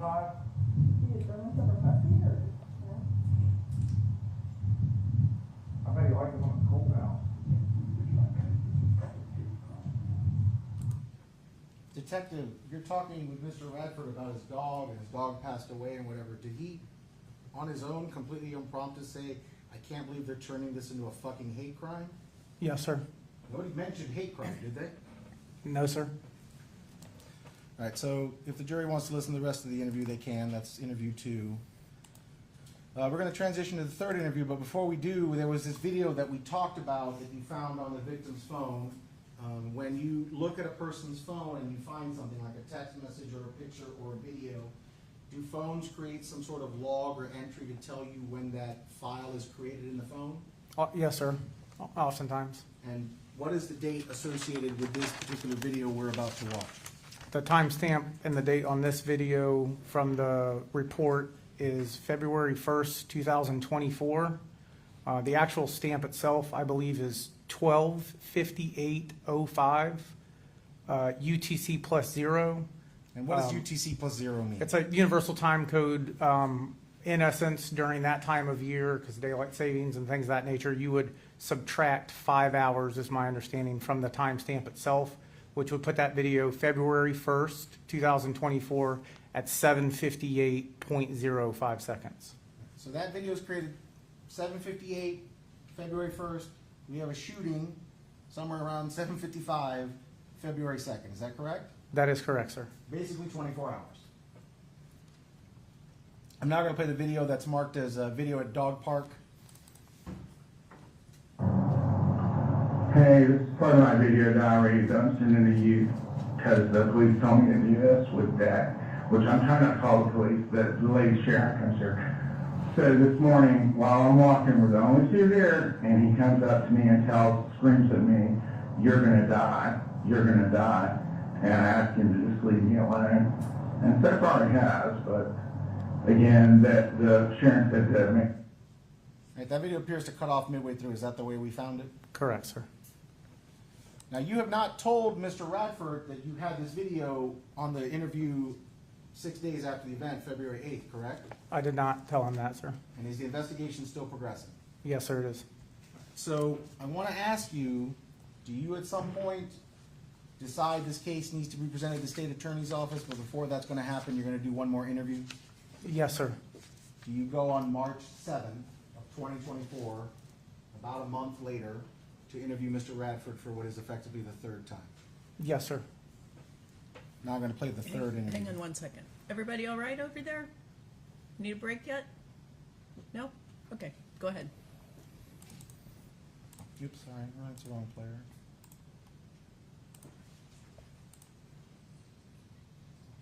All right, today is Thursday, March 7th, 2024, approximately 08:16 hours. Detective Sheriff Vivian 228544.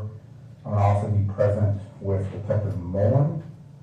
This is in regards to the case number 24-103973. I'm currently located at 5009 Addison Court, which is the home of Gerald Radford. It's a follow-up conversation regarding a video that I located on John Walter Way's cellular telephone.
Yeah, I got more on it.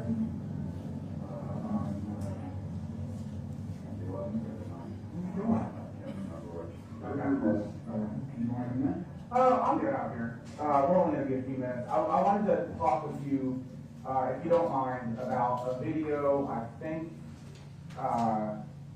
yeah, I don't know if it's been pushed out or whatever. I think we kind of talked about it a little bit, or you kind of alluded to it last time we were together. And I just wanted to get some confirmation on it, if you don't mind. It was a video I located, Let me get respect, okay? yes, sir.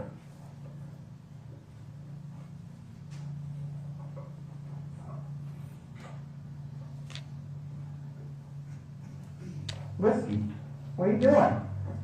How's that skin thing? Getting any better? We got him on this stuff called colostrum. Okay, okay. It's Is it helping? slow going, you know? Yeah. But it seems to be going a little bit. You think it's like food allergy type stuff? Hard to say? His mom's got one too, that's she keeps looking back here. Yeah. It's Like hot spots on them? some kind of allergy. Something. I gotcha. Alright, I'm gonna show you this video.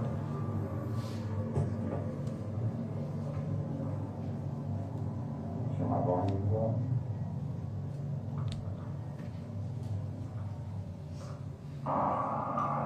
Hey, this is part of my video diary. Don't send it to you because the police told me to do this with that, which I'm trying to call the police. The lady Sharon comes here. So this morning, while I'm walking, we're the only two here, and he comes up to me and screams at me, "You're gonna die. You're gonna die." And I asked him to just leave me alone.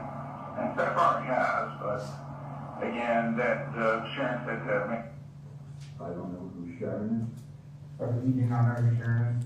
Did Mr. Radford say, "I don't know who Sharon is"? Correct, sir. Okay. So, do you remember an instance where that occurred? The only time I ever said anything like that is when he threatened to do physical harm to me. Okay. And that is the God's honest truth. Okay. Now, it appears that that video was filmed the day prior to this incident. So, Thursday on February 1st. Do you remember the day prior having any altercation with him? Now, honestly, I don't. The week before, it was like 8 days before his brother passed, and I was just a mess. Yeah, no, I can I understand. really don't remember. And the few times that did happen, that I said something to him like that, was in response to him going, "You and me are gonna come to blows someday." And there's witnesses that saw him say shit like that. Do you know who would have witnessed that? This kid, I got a guy named Jeff who works for one of the hospitals here, and he's a sailor. Okay. Is Mr. Radford telling you to follow up with some guy named Jeff who works at a hospital and is a sailor? Yes, sir. Do you have his contact information?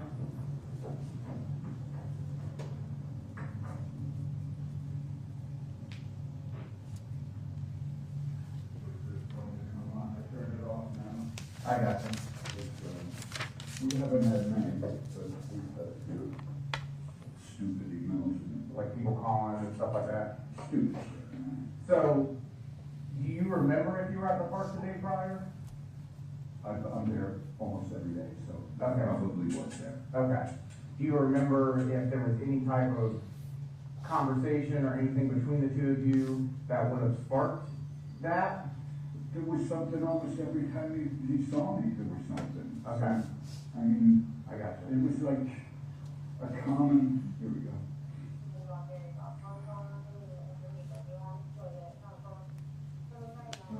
What are we looking for now? Yeah, you said, you're pretty certain that Jeff has witnessed that type of interaction? Okay. Let's see what's in my notes here.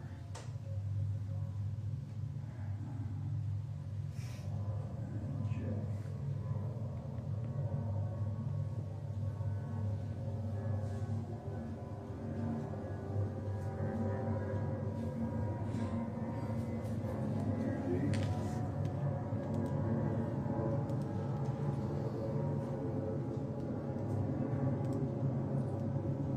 Jeff, Okay.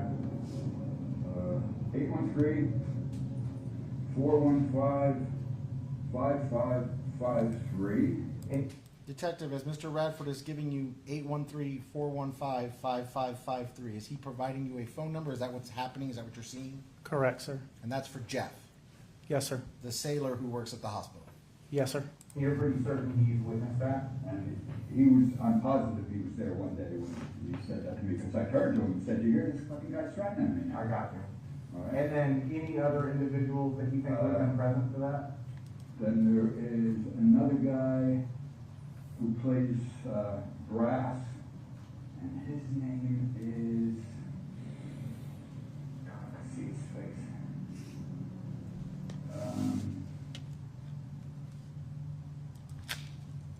Oh, it'll come to me. I don't know if I have his date or the, Okay. but it will come. His name is. Gotta do the alphabet. Yeah. If you can't think of it right this second, will you do me a favor and text me? I absolutely. And let me know who it is and what their phone number is, if you can find it. That would be helpful. Jeff definitely heard it. Okay. The guy who's been on the news, his landlord, Okay. Albert, Yeah. he heard me say, I mean, he was on the news saying, "Well, I heard him say 100 times he wants to punch him in the face." But it wasn't followed up with what was followed up every freaking time I said that is, "But I'm not gonna be the guy who starts a fight with the gay guy at the park. I'm not gonna be that guy." I got you. And every time I said that. Okay. So I don't know what the hell they're fucking ganging up on me for, because they all heard this shit. I get it. I understand. So are you fairly certain that if you were there, well, let me ask you this. If you were there the day before, do you know what would have prompted that video? I know you said there was quite a few altercations. I mean, it was almost every time we saw each other. It was where it goes. And that week was less my part because of Vinoville. No, I do not remember the day before because it was so common. I got it. Okay. And him stating that you told him you were gonna die, you're gonna die. Never outright said, "You're gonna die, you're gonna die." Said something to the effect of, if he made that comment, I would have said, "Try it and you'll die," or "Do it and I'll defend myself," and you know. Okay. You know. In what comment, or do you mean like you would have been responding to? You and me are gonna come to blows, you know, I've done it before. Okay. And my comment to you, I've done it before, wasn't that you fucking haven't? Yeah. Okay. Do you swear and affirm everything you told me I is the swear and truth? affirm, absolutely. Okay. Are you currently under the influence of drugs or alcohol? I just got out the shower. Okay, got it. Okay, I'm just trying to get some clarity. I got you. You know, Understand. there's a lot of moving parts, and I just, I figured it was fair to ask. Fucking mouths. And had you seen that video before? No. Not that particular video, because when I started playing it, you seemed a little. It's just his face. Okay, I got you. Because it's like. Yeah, Right. no, I understand. I understand. That's Is there anything that That's you one of think? the worst things right now is every fucking where I go, I see his face. I understand. But it's not there, you know? Yeah, is there anything that you thought of or that you recall that you think is important for me to know that we haven't discussed? With the therapist, you know, and I keep. Detective, we are 1 second short of 11 minutes into the third interview, 1 month after the shooting. Is Mr. Radford about to start volunteering information he's never told you before? Yes, sir. Is he about to tell you that the victim had his hands on the gun and he was going to try to kill him with the gun? Is this the first time we're going to hear this information? Yes, sir.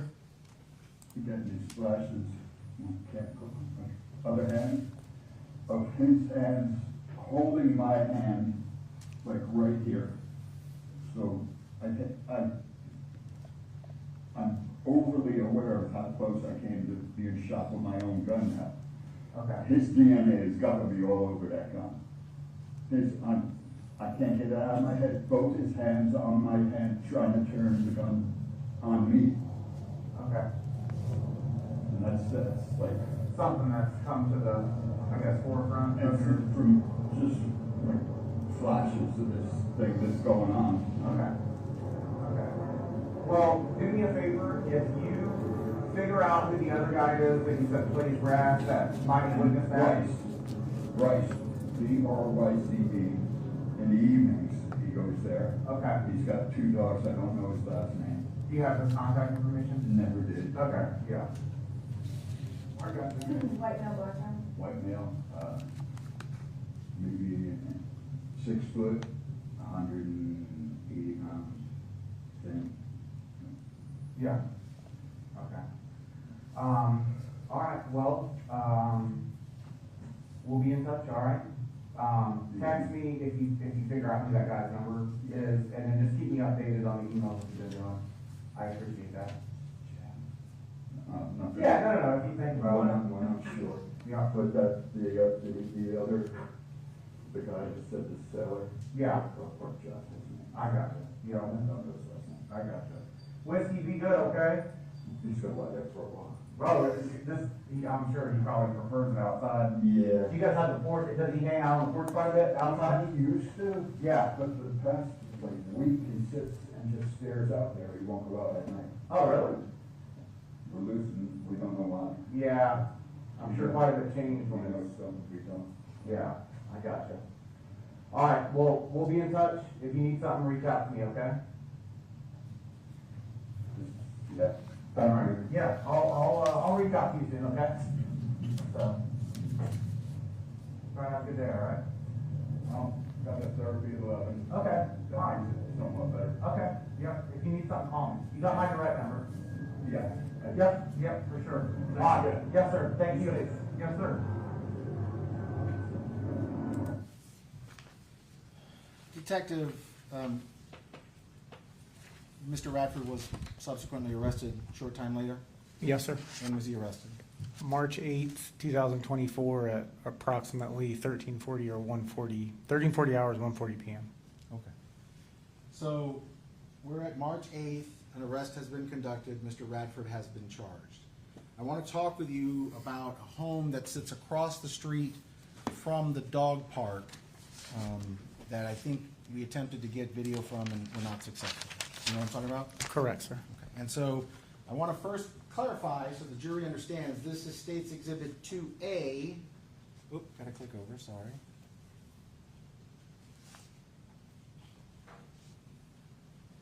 It's a little hard to see, but there is a posted sign at the dog park here, as we see in 2A on the left-hand side of the photo, that the area is under video surveillance. Correct. Did the sheriff's office attempt to collect video surveillance from the dog park that might have, captured this incident, this shooting? Yes, sir. And what became of that? It was inoperable, What was inoperable? the video surveillance. How do you know it was inoperable? Other detectives met with staff management from Hillsborough County Parks and confirmed that the cameras were inoperable. I believe there's even wires cut and some photographs are taken. Okay, so you tried, just couldn't control it. Correct, sir. Okay. But there's a home across the street. What's the address of the home that we're gonna be talking about? 4546, I believe it's West Jean Street. And that's basically across the street from the dog park. Yes, sir, located, I believe that would just be east of the dog park. Now to back up, we talked about you're the lead, Detective Nix is the scene, and other detectives sometimes get tasked with other duties. Was somebody tasked with trying to collect surveillance footage from the neighborhood? Yes, sir. And who was that? Ultimately, for that particular address, it was Detective Andrew Van Galder. And is he one of the homicide detectives? Yes, sir, I think he has a different assignment now, but at the time, he was a homicide detective. Do you need a spelling? No. Long story short, did we ever get video from that home? We did eventually get video, we did not get video of the incident. Okay, and explain to us what you mean when you say we got video, we didn't get video of the date. What do you mean? So on March 5th, multiple follow-ups were attempted in an effort to determine whether or not the cameras at that location were operable, or whether or not they were cloud-based and things of that nature. And what do you mean by cloud-based for anybody who's not like super savvy with technology? A lot of home video surveillance records to a cloud, or basically a server, if you will, where there's not a physical actual device that has the historical footage memorialized. A lot of people have to pay for, extra cloud storage, things of that nature, to go back and watch historical video clips. All right, so if I wanted to get a home security system, could I get a system that has what's commonly called a DVR? Yes, sir, there's DVR and VR. That's an actual, It's like a digital video recorder. that is correct, sir. I would have some sort of device in my house that the video is being collected and stored onto.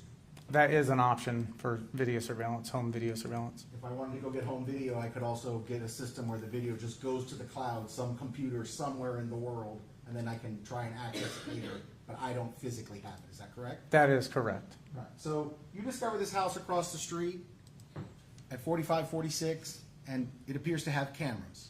Are efforts made to contact the resident of the home to see if you can get access to the cameras to see if there's anything captured? Yes, sir. And did that occupant ultimately say, I don't have anything to do with this, I'm renting, there's somebody who's the landlord? In essence, yes, sir.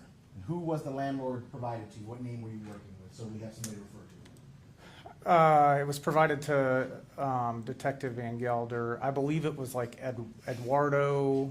Okay, we'll call him Eduardo, so we have someone to refer to. So you guys need to talk to Eduardo, and I need you to explain to a jury, you're a sheriff, you're a deputy, you're on the homicide team, you're investigating a murder. Does that mean you can just barge into somebody's home and start searching their home to see if they have video inside the home? No, sir. Well, what are the ways by which you could get access to a home to see if there's video of use? Well, the first one would be to make contact with whoever's in control of the home. Attempt to get some type of consent or something of that nature to look in the residence, or just to interview them and figure out what equipment is there, if any. The other option would be to develop probable cause. We would have to develop that, and we would have to request a residential search warrant if we're talking about a home, which would have to be approved by the judge, and then ultimately we would have to execute that in an attempt to locate any potential evidence. All right, and so when the initial contact is made with the homeowner, he says, I don't know anything about the camera system. Does he indicate he doesn't even know if there is a camera system working? Correct, sir. So you got to talk to Eduardo. That's what he tells the detective that goes to that house. That is correct. All right, and did the sheriff's office continually try to make contact with Eduardo to see if, one, there was a system, if there was a device in the house that would have captured it, that sort of information? Multiple attempts were made, and there was contact with that individual on more than one occasion, the homeowner. Okay. And was there a delay in getting contact with Eduardo and eventually getting information from Eduardo about how the system worked and if it was even working that day? Correct, yep. So I was advised that he was like over-the-road truck driver, and ultimately, I believe it was March 5th, I had a conversation with him and was able to determine that there was, in fact, in the house that he was renting, a device inside that could have captured it. Okay, and so you said that this originally started with Detective Van Gelder. Correct, sir. But then you said you've taken over at some point. At some point, you decided you needed to handle this? Just in addition to the attempts I tried myself as well. Right. And when you talked to Eduardo, when you were finally able to get a hold of him and he was able to give you whatever information he gave you, how long did it take you to go get a search warrant? So I believe that phone call took place on March the 5th at 08:30 or 8:30 a.m. By the time I spoke to my chain of command, my supervision, regarding the newly obtained information, I authored a electronic search warrant request for the residence via our eWarrants database. I believe it was 17 hours or 1:17 p.m. on that same day where the search warrant was approved by the judge that was dealing with this set of tasks that day. Immediately following that, after the search warrant was approved, myself and other members of the sheriff's office responded to that residence, ultimately executing that residential search warrant after approval. And what time do you think it was roughly when you went to execute the search warrant? I would say maybe sub 14:30, like 2:30 p.m. roughly. You know, it was within pretty short amount of time after it was approved by the judge. Okay, a couple hours, you're at the residence after Eduardo's told you that there's a DVR in the house. After it's approved, yeah, it's rather lengthy to author the search warrants and go through the system of getting them approved. But yeah, I mean, it was, again, that started at about 8:30 in the morning, but that takes some time to get a search warrant approved. And if you had talked to Eduardo and Eduardo had said, no, there isn't a DVR, all the video goes to the cloud instead, we would not have tried for a search warrant because we have no reason to think that there's anything in the house to get, right? I wouldn't have been able to establish probable cause to even request it. So, long story short, you go to Eduardo, you go to the house, you find the DVR. By the time you find it, the video from the date of the shooting is gone. Well, it was examined, when we find, I think it was an NVR, but basically a DVR, find that, 2 cameras. I do additional search warrants on those items. Ultimately, it is accessed, the data is accessed, and there is no historical video footage from February the 2nd located on that, is what I was advised by the person who analyzed it. So we don't have a video. That is correct. While you were at the house, though, since you could see where the camera was, that would have been pointed in the right direction to the park to capture the area where Mr. Radford tells you the scuffle took place, did you all make an effort to measure that distance? Ultimately, I believe it was the following day, which would have been March 6th. Detective Mullen, who was my assist, went over to that to the park area, stood within proximity of where the incident was alleged to have occurred, and utilized a laser, like a certified laser measuring device that the sheriff's office has to determine the distance from the approximate incident location to that house or that camera in particular. All right, and so I want to ask you, Detective Mullen is standing where the scuffle supposedly took place? That is correct, sir. While she's standing at the spot where the scuffle takes place, are you in a spot where you can see the live feed of the home surveillance camera? So kind of 2 separate events here. The day of the actual search warrant we did not do the measurement. I believe it was the following day. But at some point while we're executing the search warrant, I am in a position to where I can see what the presumed view would be from the particular camera that was of interest. I was able to see that live on a screen that was actually mounted, I believe, in the closet area. And when you're looking at the live feed of the camera pointing in the direction of the park, did you have somebody in the park for a size reference? Correct, sir. And seeing the person in the park at the spot where the fight took place, I mean, if you had to ballpark it, how far do you think the distance was from the house to the spot in the park? Well, I ultimately found out what the distance was, but you know, I was thinking, so the multiple measurements were taken. In essence, around 235 feet was the distance, which is roughly 78.33 yards. I was kind of assuming it was around 100 yards, but it was, I guess, closer to 80, really. Okay. And when you're looking at the live feed and you're seeing this person in the park, 80, 200 feet away, whatever it is, 80 yards, 200 feet away, what do they look like on the camera? Are they a little ant? Are they a giant person? What can you see? The view itself wasn't great. You couldn't see much from that distance on the live view that I was looking at. Still, it would have been nice to have the video, right? Absolutely. All right, let's also talk about, while the investigation, has been moving forward, you have access to the phone. Eventually, you give the state attorney's office the copy of the phone, and as you know, I have to provide that to the defense, correct? That is correct, sir. And credit to them, they did actually find something else on the victim's phone, is that correct? They did find some text messages, sir. Yes, sir. And I'm going to show you State's Exhibit number 18.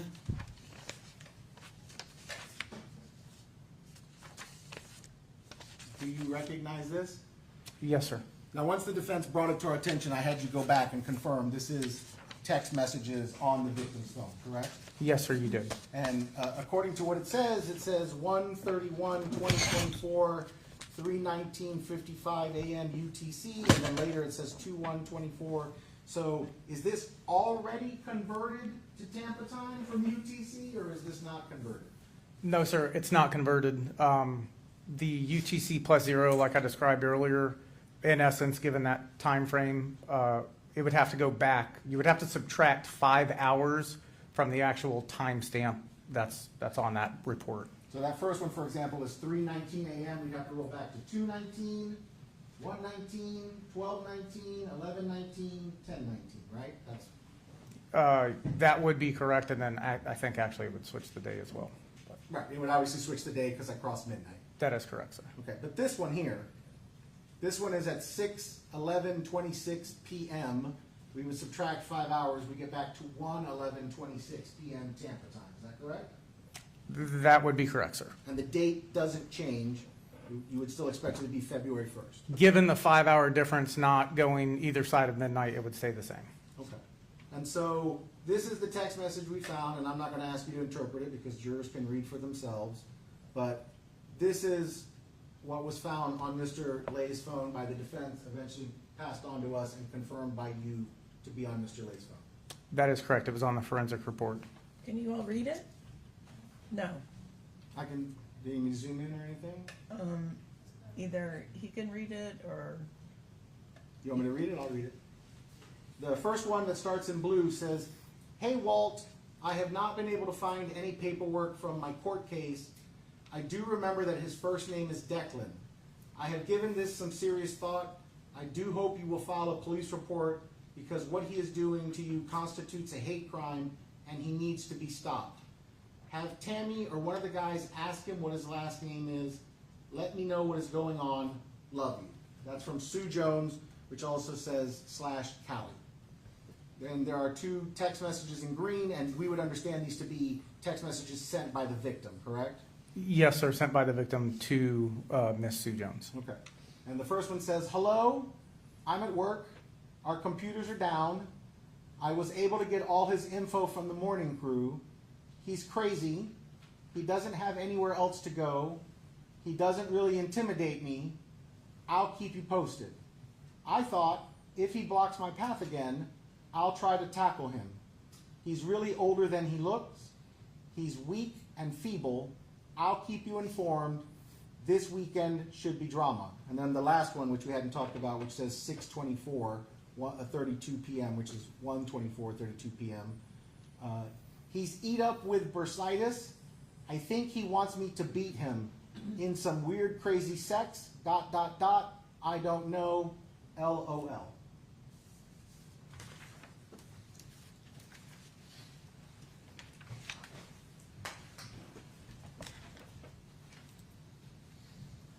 So, Mr. Radford has been arrested now. He's in jail for some period of time. Yes, sir. And when a person is in jail, are they allowed to make phone calls to the outside world? Yes, sir. And when a person makes outside phone calls, are there signs in the jail and part of the recording that tells them this phone call is being recorded and people can listen to what you're saying? I can't speak to the signs, but I know on all the recordings, that is the prompt, I believe at the onset of the call or right before you actually start to correspond with the other party. Okay. And so did you and I begin listening to jail phone calls made by Mr. Radford? Yes, sir, we did listen to some of them. And specifically, did we find a phone call on March 31st, 2024, where Mr. Radford was discussing the series of events that took part in the dog park on the date of February 2nd, supposedly? Yes, sir. Now, I want to be clear. When we last left Mr. Radford, I have never heard him say he had to disengage the safety. No, sir. I've never heard him say the victim's finger was on the trigger or that he was clicking the trigger. I never heard that either, sir. So nowhere prior to March 31st does Mr. Radford ever make any sort of allegation of the victim's finger on the trigger, clicking the trigger, and Mr. Radford having to disengage the safety because the victim was clicking the trigger and nothing was working. He did not disclose that to me, sir. So I'm going to play that call, and it's like a 15-minute call, but I'm going to jump ahead in the call.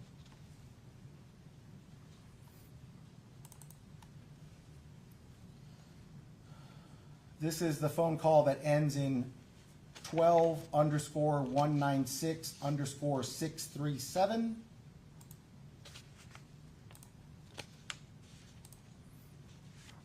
For English, press 1. And I'm going to go to 4 minutes and 33 seconds into this phone call. Yes.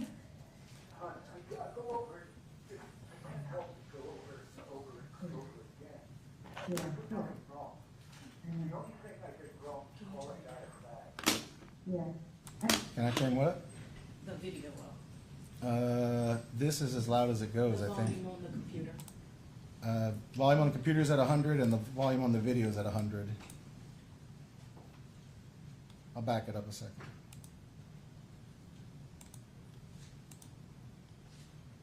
No, that could go wrong. Good. I go over it, I can't help but go over it again.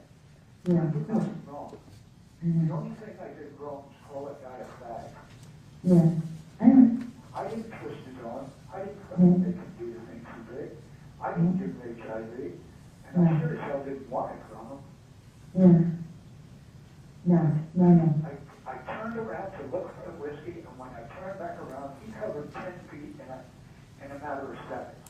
Detective, prior to this March 31st phone call, has Mr. Radford ever suggested he was ambushed or blindsided by the victim coming up on him on, from 10 or 15 feet away? No, sir. It was probably 15. But there was an airplane going over. I didn't hear a damn thing. I was fumbling with my phone in my hoodie, trying to get the volume down, and just bang! All of a sudden, I'm on the ground on my back, and he's climbing up my body. So we don't think that you're the one who pulled out the gun. We think that maybe he did. No, I reached for it. What hand? My right hand. You did. My left Okay. hand was trapped in my coat or under him, so that was useless. I Okay. reached for it, but he dove right at it. So by the time it was clear to But, move it, Yeah. his hands were on it, and he was trying to turn it on me. I pushed up yeah. and luckily hit the safety and pulled the trigger at the same time. Yeah. And otherwise, I would have been shot as well. All right, so I'm going to stop it there at 6 minutes and 5 seconds and just jump ahead a little bit to 6 minutes and 52 seconds approximately. If I was No. smarter, I Yeah. would have just pulled it out, click, boom, boom, boom, shot him in the belly, Yeah. right? But I didn't. Because that's how you I are. couldn't.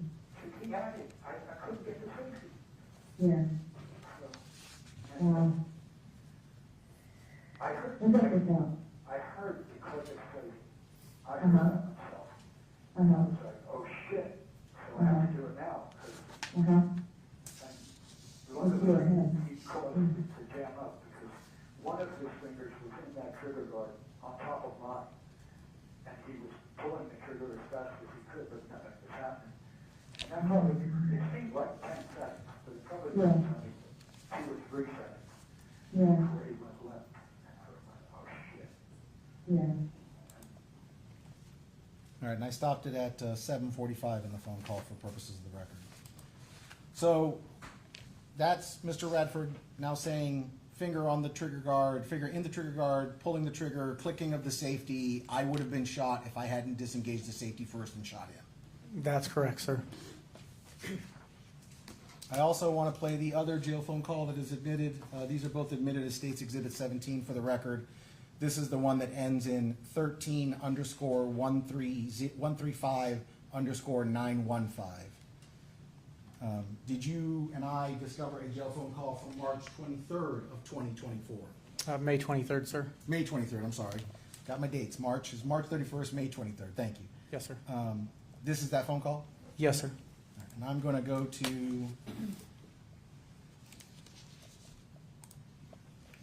to 7 minutes and 11 seconds roughly. But I want to be clear. By May 23rd, Mr. Radford has already been arrested, correct? Yes, sir. He's already been charged with second-degree murder and charged with a crime evidencing prejudice based on sexual orientation. Yes, sir. He's actually even appeared in court to be aware of his charges. That is correct, sir. So he knows that we're charging him in part with doing something to the victim because he didn't like him for being gay or something to that effect. He was aware of his charges, sir. So 7 minutes, 11 seconds. You know, I thought I knew some of those people. Yeah. And he, Yeah. the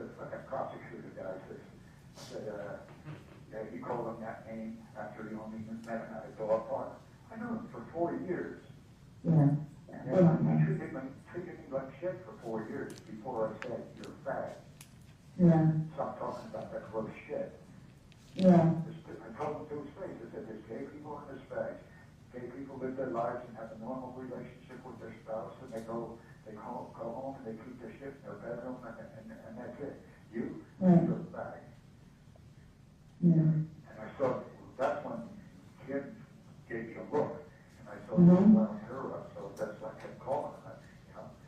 So, every time we did visit us, and she'd get all pissed off. All right, for the record, I stopped it at 8 minutes and 4 seconds into the recording.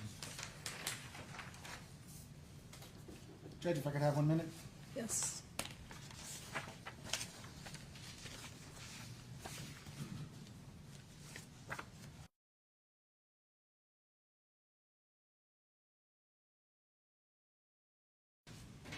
Detective, throughout the sum total of this investigation, has there ever been any indication from Mr. Radford or from any of the physical evidence that Mr. Lay was armed with any sort of deadly weapon, a knife, a gun, a baseball bat, a machete, anything of the sorts? No, sir. Thank you. All right, we're gonna take a afternoon break at this time. All rise.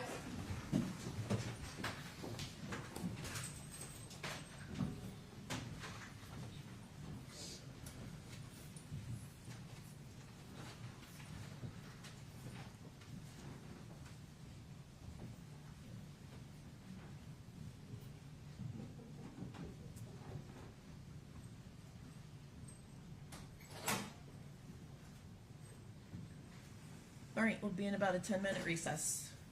You can step down too. Thank you, Judge. Mm-hmm.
be seated.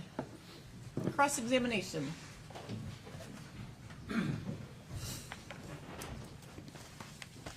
Good afternoon, Detective. Good afternoon, sir. How are you? Good to see you. Good to see you, sir. So I'm going to kind of go right down the line of topics that you covered with Mr. Diaz to clarify a few things. Okay, Detective? Yes, sir. You are currently a detective in the Special Investigative Division, Yes, sir. The Special Investigations Division. Yes, sir. and you were previously in what I refer to as major crimes investigator, but homicide investigator. Well, it's a different division, so that's criminal investigations, which houses multiple units. Where our unit is currently located is special investigations, sir. Special investigations. Now, how long were you, when you were the lead detective on this case in February of 2024, how long had you been a major crime detective that was tasked with investigating homicides? Oh, probably around, I would say, 6 years, roughly. So you had been for 6 years investigating, among other things, homicides. Yes, sir. Like mentioned previously, a large portion of that was narcotic-related homicides as it relates to overdoses and the investigation into the source for those cases. You'd agree it's a fairly long time to be doing that type of work, right? Yes, sir. And now you're in a different unit, and your testimony to the jury is that wasn't a demotion, that was a voluntary transfer, like a lateral move to a different detective unit. Yeah, so just to be clear, the unit that I'm on was in the Criminal Investigations Division when I transferred out of homicide. I transferred for work-life balance. I've been on call for many years of my life, and I transferred to try to be home a little bit more. Our unit has subsequently, since I've started in the unit where I'm at, has moved to the Special Investigations Division. It was in Criminal Investigations, now it's in Special Investigations. Mildly confusing, but you were a homicide detective for 6 years. Not on the homicide unit, but I investigated homicides for many years. Yes, sir. Specifically, how many years were you a homicide detective on that specialty unit? On that particular unit, less than a year, sir. But you had been a detective for 6 years. Longer than that, but investigating, homicides, multiple years prior to that, sir. Now, at the beginning of the direct examination, Mr. Diaz had you walk the jury through kind of how this process plays out when there is a homicide investigation. And you explained to the jury that one of the supervisors, in this case I believe it was Sergeant Florio, kind of delegates a lead detective and then other detectives to do other tasks. Is that accurate? Yes, sir, that's correct. Now, you were assigned by the sergeant as the lead detective in this case, right? That is correct, sir. You are in charge of the investigation. I'm not in charge of it, but I'm the lead detective of it. Help me and help the jury understand then who was in charge of this investigation if you, as the lead detective, were not that individual. Well, there's supervisors in the homicide section, just like pretty much every other section that we have at the sheriff's office. They're the ones that are technically in charge, i.e. that's why I was told what to do. I'm not in charge of it. I am supposed to oversee certain tasks as a lead detective, and that's what I was tasked with doing by somebody who was in charge of the homicide section, sir. Let's be abundantly clear here. The sergeants or lieutenants, they are not micromanaging your investigation, right? Well, it depends on what supervisor you have, but it depends, but not technically, not usually. Every action that you took in this investigation, were those individual actions reviewed and approved of by your supervisor, or are you operating autonomously and investigating this case? Provided with tasks typically from a supervisor. Obviously, there are multiple things that we don't necessarily go for approval for, but they keep a pretty close eye on what the detectives are doing while investigating these crimes, sir. When you complete your investigation or reach a stage where you want to send the case to the state attorney's office, and that's a topic we're going to touch on momentarily, you are responsible for putting together all of the evidence, compiling all the police reports, and getting that information to Mr. Diaz or his office, correct? That is correct, sir. That's typically the lead detective's role. It's not Sergeant Florio's responsibility, right? Not in this case, sir. It was It's not crime scene detective Nick's responsibility, right? No, sir. I mean, each person might, provide a certain, set of evidence or reports or what have you. But typically, it's between myself and the attorney's office, if you're the lead detective, on ensuring that all that is fulfilled, sir. And for argument's sake, if the state attorney's office wants you to seek additional information, they may say, hey, go look into this or go get this to you, right? That could be a scenario, sir. Yes, sir. And that wouldn't be to your sergeant. No, sir. Typically, they'll call, the detective working on the case. The point I'm trying to make, detective, is it became clear to me during your direct examination that, I don't know why, but in an effort to kind of maybe explain away why certain things were and were not done at certain times, to kind of fragment the structure of the detectives on this investigation. And I want to make it abundantly clear. Words matter, right? Yes, sir, they do. Lead means lead, right? Yes, sir. Lead detective. That was your role. That was my role, sir. Ultimately, you have the responsibility and ability to direct other law enforcement officers, deputy sheriffs, other detectives to assist you with your investigation, correct? I was assigned as the lead detective, sir.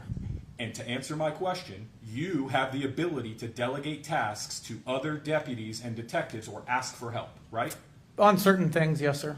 On certain things. And there's certain things in a case like this that are more important than others, right? Potentially, yes, sir. And just as an example, forensic evidence like DNA and fingerprints might be more important than, as you investigate a case, some random item find at the crime scene, right? Yes, sir. Okay.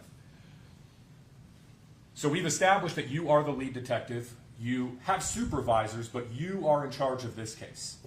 Yes, sir. I was the lead detective, sir. And so while Detective Nix was tasked with, the initial documenting with one of the crime scene techs the scene, you were tasked as the lead detective and kind of took on roles like interviewing Mr. Radford, right? I did interview him, sir. Following up on other leads, correct? Yes, sir. Ultimately, in March, some 30-plus days after this event, authoring and executing a search warrant on the home I believe it's 4546 West Jean Street. Yes, sir, March 5th. Now, that's not something your sergeant did for you, right? No, I was the one that authored the search warrant, sir.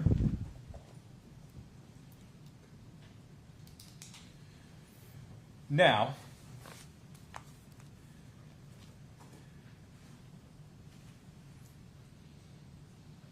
there was discussion about the interplay between your agency and this investigation and the state attorney's office, specifically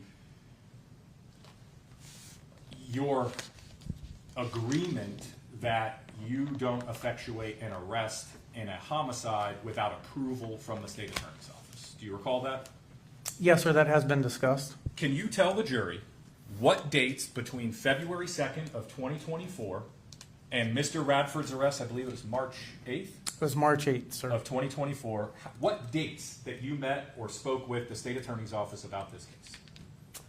I don't have everyone committed to memory. Always, on the onset, certainly, multiple times thereafter, and then ultimately the case is presented to them the day before the arrest. Are you able to give the jury a specific number of times that you met with the state attorney's office about this case in the roughly 40 days that transpired from the date of the shooting and the date of Mr. Radford's arrest? I'm not able to give an exact number, sir. More than one? Yes, sir. Is it more than five? Could have been more than five. You say meeting with, does that mean, I believe there's been more than 5 discussions from the onset of it until it was presented. What are you discussing with the state attorney's office in the days after this incident? Information that's being newly obtained, making sure that, certain things, when we have an update on it, is being, provided to the state attorney's office as we discover new stuff. So we discover new stuff. The park entrance, the gate that is right there at the parking lot. The correct? pedestrian gate? Yes, sir. Yes, sir. How many times did you go in and out of that gate on the first day you were assigned this case, February 2nd of 2024? I believe maybe once. You were aware that there was a sign, and I understand that we know now, and we knew weeks after the shooting that there was no surveillance footage, but you saw the sign that said this property is under video surveillance, right? Yes, sir. That sign was posted on the pedestrian gates there. In fact, you're aware, having access to all the body cam footage from your fellow deputies and detectives, that one of the first things Mr. Radford pointed out to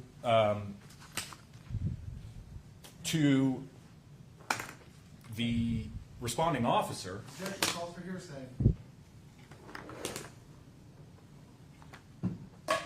Sustained.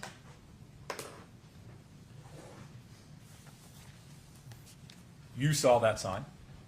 That sign was posted, sir. And if Mr. Radford had pointed that out to a deputy immediately upon, Speculation. Overruled. if Mr. Radford had pointed that out immediately in an attempt to say, hey, look, the video would have captured what happened, that would be consistent with somebody that didn't commit a cold-blooded murder, but rather Objection, acted in speculation. self-defense. Sustained. So just to be clear, you cannot give an exact number of times that you spoke with the state attorney's office about this investigation. That is correct, sir. Did at any point they say, hey, we really need that surveillance footage across the street? I don't know if that was stated. But that would be other stuff, to use your terminology, to keep them updated on, right? Potentially, yes, sir. Potentially. We'll come back to that.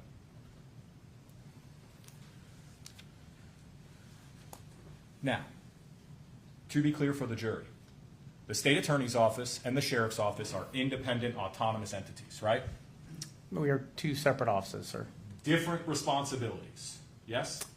Yes, sir. State attorney's office is tasked by the state of Florida with prosecuting crimes, right? Yes, sir. Law enforcement is tasked with a variety of functions, but predominantly investigating and effectuating arrests against individuals that you believe have committed a crime. That is a facet of law enforcement, sir. Florida statute gives your agency direct authority to effectuate an arrest without approval from the state attorney's office, yes? We do have the approval to arrest somebody, sir. So while there may be some backroom gentleman's agreement that this is how these types of cases play out, in any other criminal case, it would be accurate for me to tell this jury that you, as a law enforcement officer, can effectuate an arrest without approval from the state attorney's office if you believe you have probable cause a crime has been committed. We do have the ability to effectuate arrests, sir. And not just the ability, you actually do it. Well, we do, sir, but not regarding homicide investigations.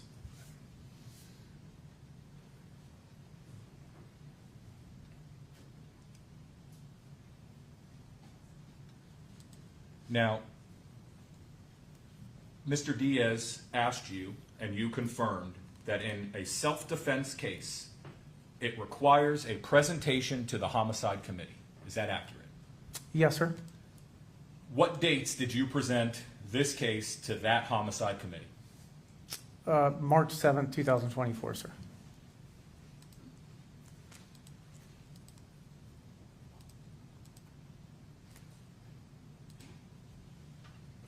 It was a leap year last year, 29 days in February, if I'm not mistaken. I've lost track, but you're probably right. And then 7 days into March. So 27, 34 days, give or take, after the shooting, That sounds about right. roughly. Yes, sir. Please enlighten the jury as to what new evidence you and your fellow detectives obtained, let's say, from a week after the shooting, up through the date you presented the case to the state attorney's office? I don't know the list of everything that was obtained or discovered in that period of time, sir. You are the lead detective, yes? Yes, sir, I am. You lived and breathed this case for over 30 days. Yes, sir, I wasn't. Tell them one substantive item of evidence, new evidence, that you obtained beyond a week after the shooting. Multiple interviews with the defendant. Anything else? I mean, again, multiple items of evidence were either located or people were reaching out subsequent to a week after. It is fair and accurate of me to say that between February 2nd and February 9th, so we're operating on a week timeline here, that you had spoken with, either because they reached out to you or you had been directed to them, a majority, if not all, of the civilian witnesses in this case. I don't know the dates. I don't think that's accurate. I don't know all the dates that the civilian witnesses reached out, but the time span is definitely greater than that, sir. Please articulate, beyond the additional interviews, exactly what new evidence you obtained beyond a week after the shooting as the lead detective. I understand that. Multiple items, I don't know the entirety of those items. But again, you know, of note are 2 interviews with the defendant. And one of those interviews was on February 8th, right? That interview was February 8th, sir. Yes, sir, at 15:20 hours, so 3:20 p.m. Okay, so you say multiple interviews. Just to be clear, unless I'm haven't followed along properly, the only interview that occurred after February 9th was the interview on March 7th, right? Oh, my apologies. I thought we were talking about the 8th. So yes, there was another one that occurred on March 7th, sir, in the morning at 08:16. So, just to be clear for the jury, from February 9th, so a week after the shooting, from February 9th to the date of Mr. Radford's arrest, you have told them that there were some items that you cannot articulate, and in one additional interview with Mr. Radford, that, mind you, took place the same day or the day before your presentation to the state attorney's office. Yes, sir, multiple items. So, for instance, the cell phone processing, I believe, occurred on 2/12. I believe there was a crime scene. I had to go to evidence and crime scene, I believe, on February the 13th. I responded to evidence at 0900. I then went over at 020 to crime scene to have evidence processed. Multiple things happened, sir, in between those dates. I just don't have every single thing committed to memory. Let's talk about that cell phone processing, okay? Yes, sir. There was no new evidence that you gleaned from that cell phone dump that you didn't already have, right? I mean, I guess confirmation on a few things, but... Well, the video that they played of Mr. Lay, that he purportedly was threatened the day before, that selfie video, you had that in your possession within a day of the shooting.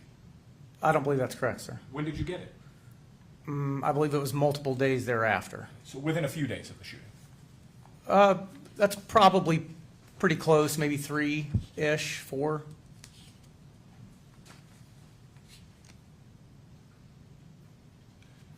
In fact, and we'll touch on more later, this particular text message, you did no actual, let me back up, just so that we can clarify some things for the jury. The software that you used is called Celebrite, right?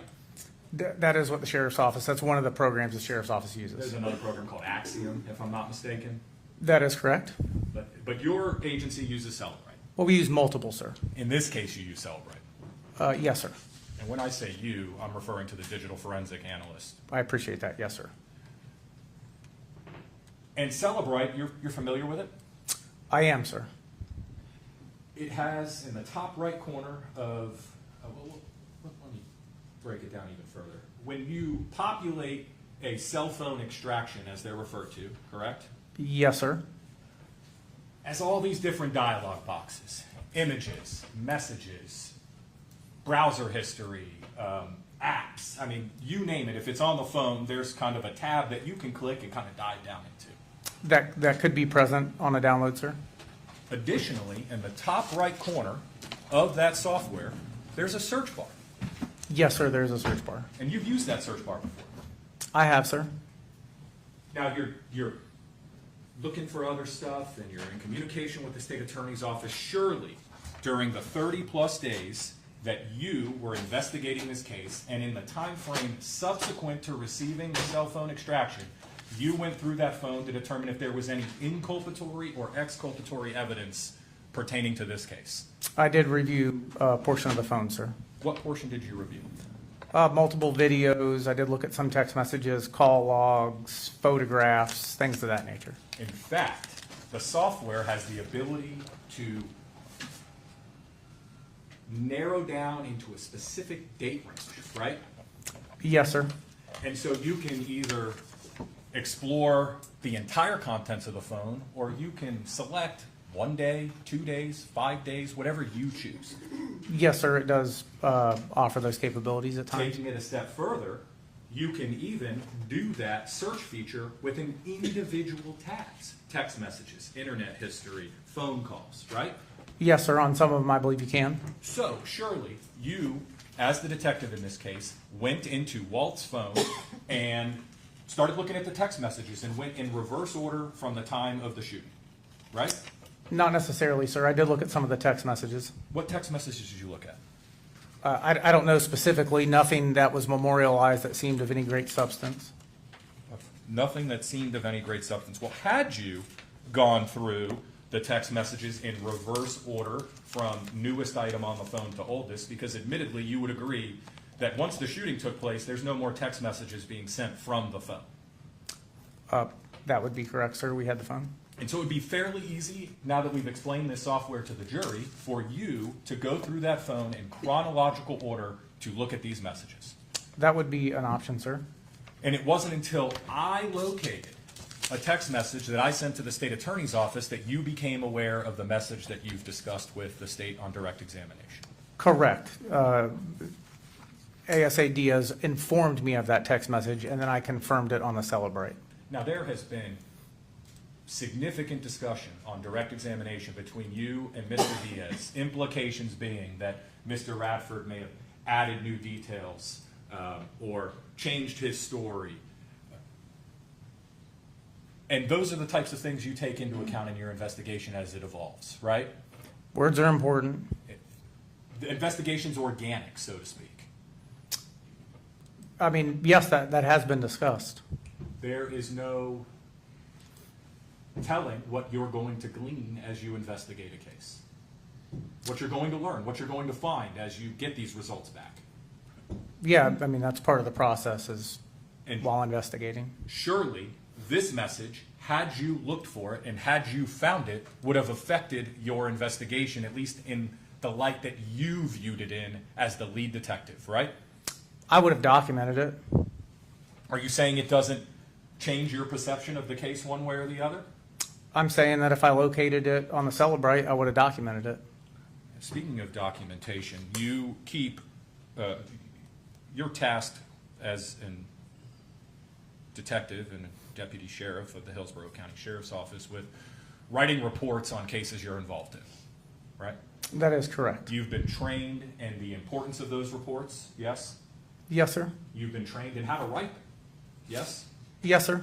And you're taught throughout your training and years of experience in interacting with supervisors, sergeants, lieutenants, that it is important to document facts in that report that have a bearing on the case, right? Yes, sir. Okay, so, hey, I stopped at Starbucks on the way to 4546 West Jean Street is not something that has to be in there, right? I wouldn't assume that it does, sir. But you'd agree with me that in a report, something important, substantive, that actually impacts the investigation, observations you made about evidence per se, would be something that you would want to include. Yes, sir. Now, why then did you not include in your report that on March 6th or 5th, when you executed the search warrant, that you personally were viewing the camera while this laser measurement was being conducted. Well, that's inaccurate, sir. Those are two different things, and they happen on two separate days. Did you document in your report that you personally viewed the view from that surveillance camera and memorialize what you believed it would have captured? I don't believe that I put that in my report, sir. In fact, today is the first time that we're hearing about this, right? I suppose. We've had conversations before, right? We have, sir. Prior court hearings, we've had conversations, yes? Yes, sir, we have. Never once, when we were talking about the surveillance footage, did you mention that you personally laid eyes on the view of what those cameras show? Yes, sir, that was never discussed.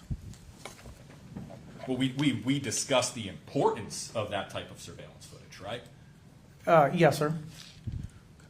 We're going to circle back to that. Body cameras. Your agency has body cameras? Yes, sir, they do.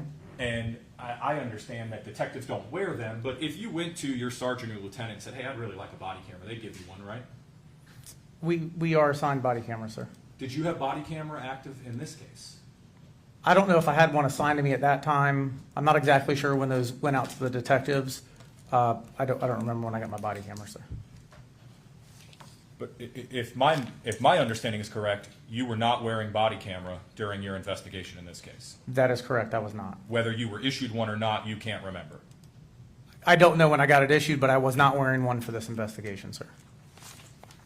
You understand why body cameras are important, right? Of course, sir. They document your interactions with witnesses, suspects, things like that. Yes, sir.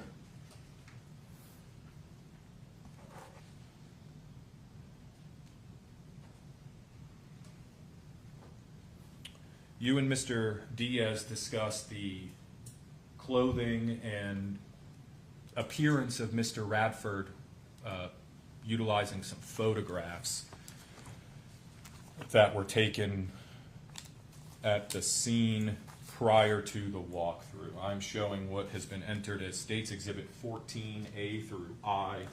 Do you recall these? Yes, sir. Did you take them? No, sir. Now, to be clear to the jury, we're hours. This is roughly 12:30. Do you remember what time this is? I don't know what time it was, sir. Call comes out at 7:55 a.m. That is correct, sir. You arrive somewhere around 9:30 or so. 9:31, sir. 9:31. You have a conversation on scene. Sometime thereafter, Mr. Radford is transported to the station, yes? That is correct. A lengthy interview is conducted by you and Detective Mullins of Mr. Radford. Correct, sir. In that time, Mr. Radford had been immediately placed in the back of a patrol car in handcuffs, right? I wasn't there for that, sir. Did you become aware of that? Initially, he was, I believe, placed in the back of the car prior to my arrival. Did you review the body cams of your fellow deputies as being lead detective to ascertain Mr. Radford's demeanor at the time of the first interaction? Yes, sir.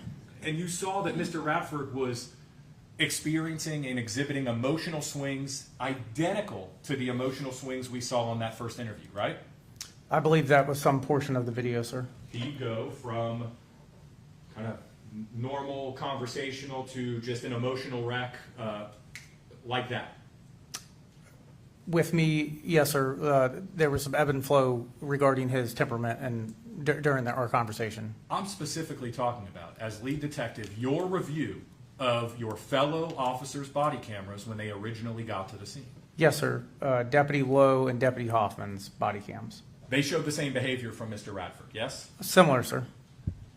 Now, Mr. Radford's in the back of the patrol. I believe it's Deputy Hoffman's patrol vehicle? I think it's Deputy Lowe's, sir. Deputy Lowe's. And he's in there for a period of time, and it's clear to you after reviewing those body cams that he's taken out of the vehicle. A layer or two of his winter wear is taken off. He's placed back in handcuffs and put back in the vehicle, right? I don't remember that specific portion, but if it's on body cam, then that's what happens, sir. Now, are you aware, as you sit there right now, that Deputy Lowe, I believe, it may have been Deputy Hoffman, took that clothing and just tossed it in the trunk of his SUV? I wasn't there for that. It's my understanding that, I think at the very minimum, the black hooded sweatshirt was located in the rear of his, I think he had a Chevy Tahoe, sir. Not in an evidence bag, right? I don't believe so. Not the photograph I looked at, sir.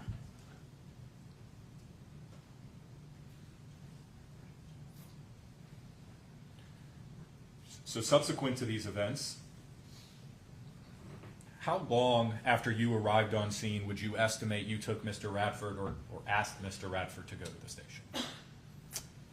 I would say it was within approximately maybe 40 minutes. I don't know the exact time. Could have been more, could have been less.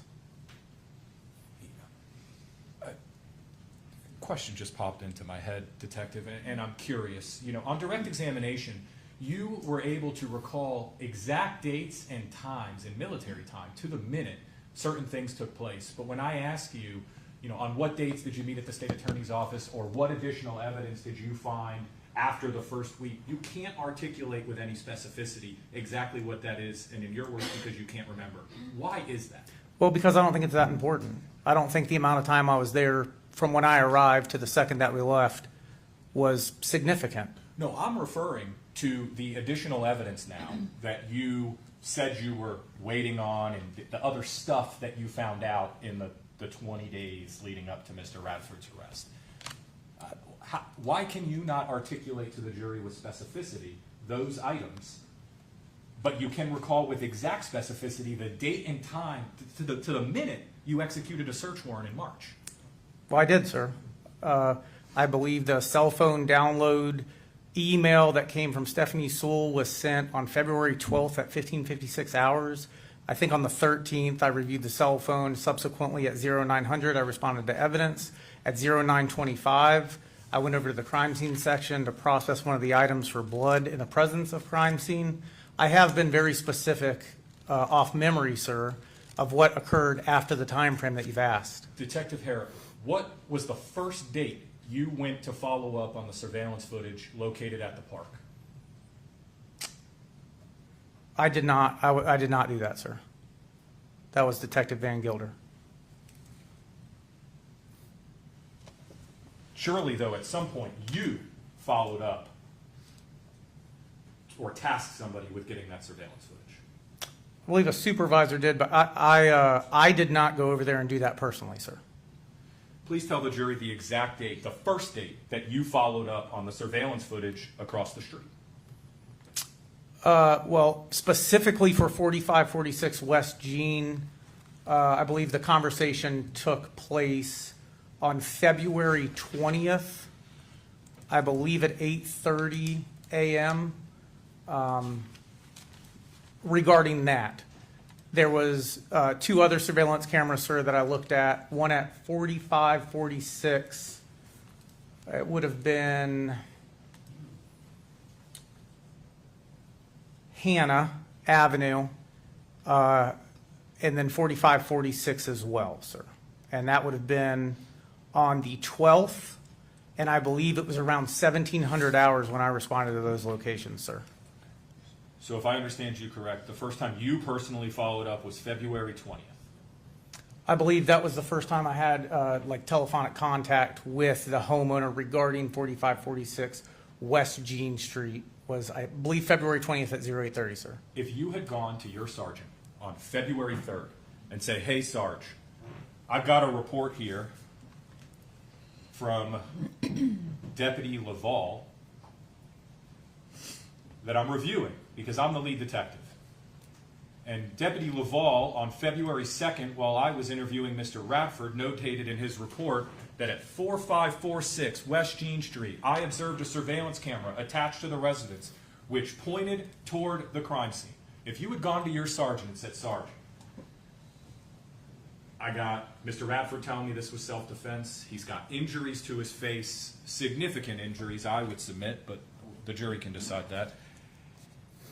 I've got a tragic loss of life. Mr. Lay is deceased as a result of this shooting. We need all hands on deck to get that surveillance. What would your sergeant have told you? Would he have said, no, we don't have the resources? I don't imagine you would have said that, sir. In fact, I imagine, and I think you'd agree, that if you had done that, if you, as the lead detective, had read... Speculation? Sustained. Detective, on February 3rd, well, let me rephrase. You compile all of the reports and supplements submitted to you by the other deputies on scene, yes? I don't compile those. Do they get sent to you? Not necessarily. Help me and the jury understand that what a lead detective actually does. How do we, as a society, trust law enforcement to do the job of investigating a crime or to do the job of lawfully and justly exonerating an innocent man if we don't have the faith and ability to trust that they're going to actually follow up on these things? How do we do that? Please explain that to the jury.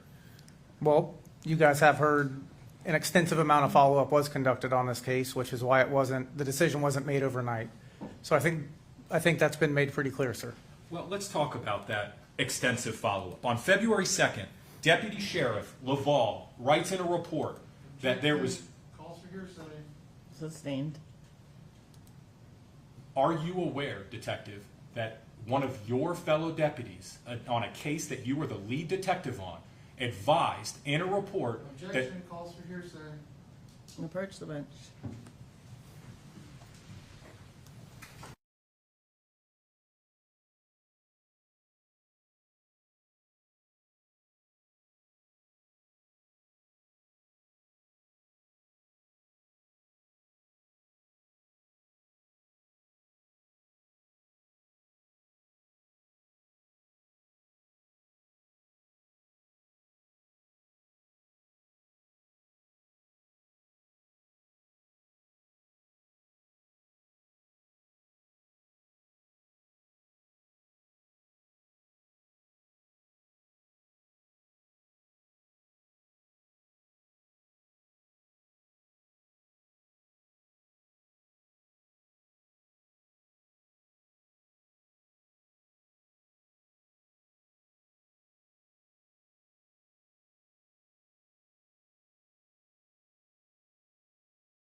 Hillsborough County Sheriff's Office utilized to organize criminal cases or investigations?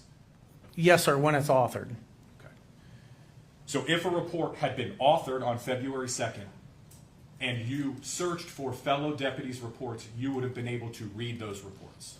If it was approved and gone through the system, yes, that could potentially happen, sir. Either way, your testimony is within a couple of days. And just for clarity, because these details matter, we're talking 1 to 3 days? I would say within the first week, maybe. So on February 3rd, did you task anybody to go across the street to make contact with the resident of that home? I did not personally task anybody with that.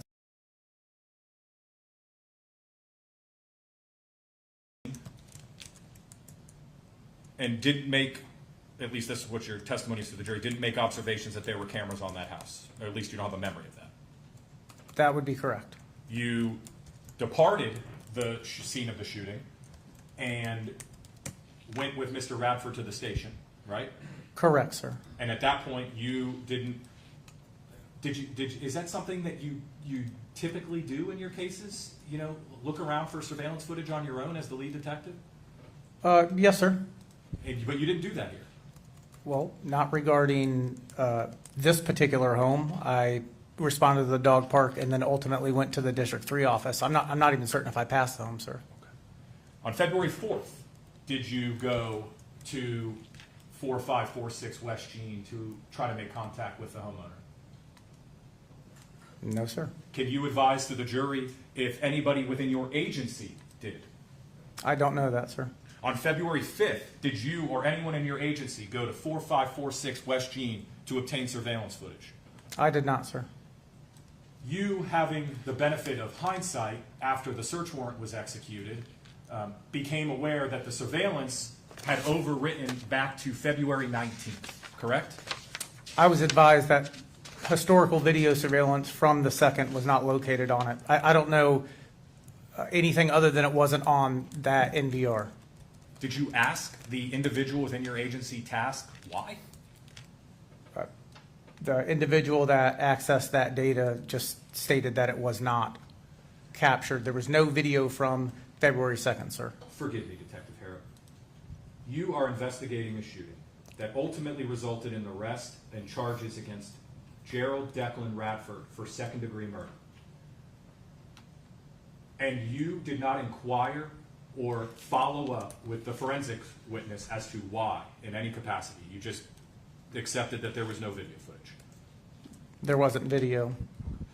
If I told you that the surveillance footage only went back to the 19th because the data had been overwritten, would you agree or disagree with that? I don't know, why it started on the 19th. It was overriding, inoperable. I don't have that information, sir. Detective, you've been doing this for a really long time.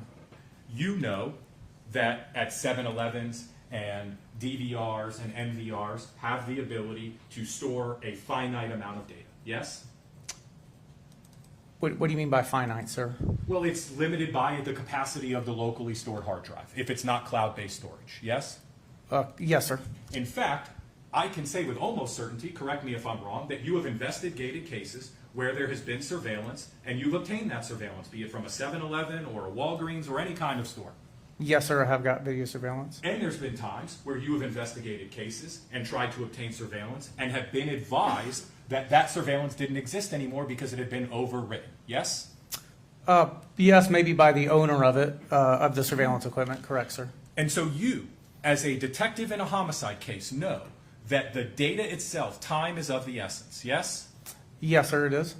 And your testimony to the jury is, at this point, up through February 5th, you personally did no individual surveillance of that neighborhood or approach that residence to see if you could make contact with the owner. I did not personally do that, sir. How about February 6th? I didn't have contact regarding that residence, I believe, until it was via telephone on February 20th, sir. Why did you call that individual on February 20th? In an attempt to continue to follow up leads on tracking that down. Okay, so let's work backwards now. So we know that on February 20th, you were following up to track that down and follow up on leads. When did you receive the leads that there might be surveillance footage pointed directly at the crime scene at that residence? Like mentioned before, maybe within like a week, sir. So on the day you learned of it, surely you went to your sergeant and said, Sarge, we've got to put somebody outside of this house to make contact with that homeowner. Yes? Another detective was assigned to do follow-up on both, I believe, the park surveillance at the park to include the residence on Jean Street, sir. Detective Harrop, what better evidence could you obtain to incriminate or exonerate an individual in a shooting than video surveillance pointed directly at the scene? The truth? Would the video show the truth if it captured the incident? Potentially. Potentially. And so you learned that there was potential surveillance, your words, 7 days after the shooting, yes? Roughly, sir. And it wasn't until 11 days after that that you personally tried to make contact with that homeowner. Personally, yes, sir. Do you understand how that could be troubling to not just myself, but to the citizens of Hillsborough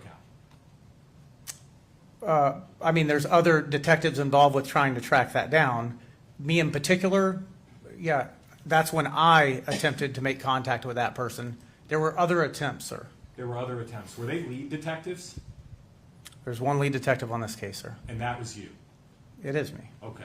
Now please tell the jury the first time you followed up on the video surveillance signs at the park. Sir, I've already told you that the video surveillance was followed up by somebody else regarding the park and Jean Street. Detective, I'm asking you a direct question. Yes, sir. Tell the jury the first time you followed up with the video surveillance that you just told them a short time ago you saw the sign for. The day you did the walkthrough, please tell the jury the first time you followed up on that video surveillance. Outside of being provided with an update from the individuals that were following up with it, I did not personally follow up with that video surveillance. Why? Because it wasn't my task, sir. You were the lead detective, and there was potential video. And we know now that those cameras at the park weren't working. We do know also that the cameras at the home were working. But explain to the jury, as the lead detective, how it is not your responsibility to acquire and preserve that evidence. So I believe initially, day of, we were advised, because Hillsborough County did send, I believe, park staff out. I was advised that the video cameras were inoperable. There was a follow-up to that I was not involved with. I was subsequently advised yet again that those video cameras were inoperable. So yes, it's important, and yes, it was followed up with.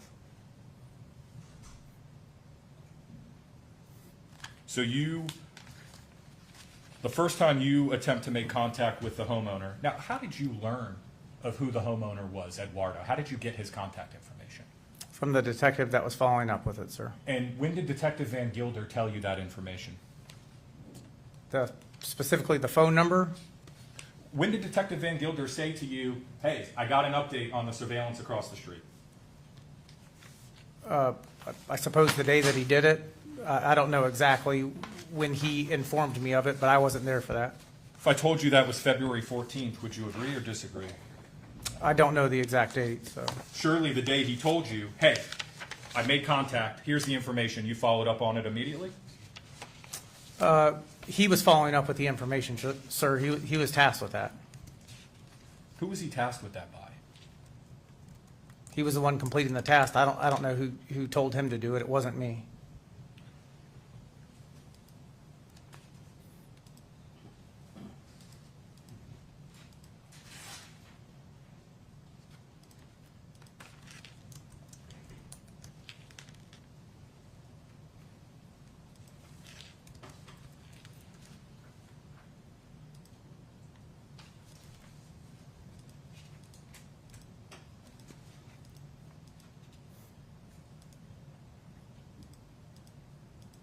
What would be more important?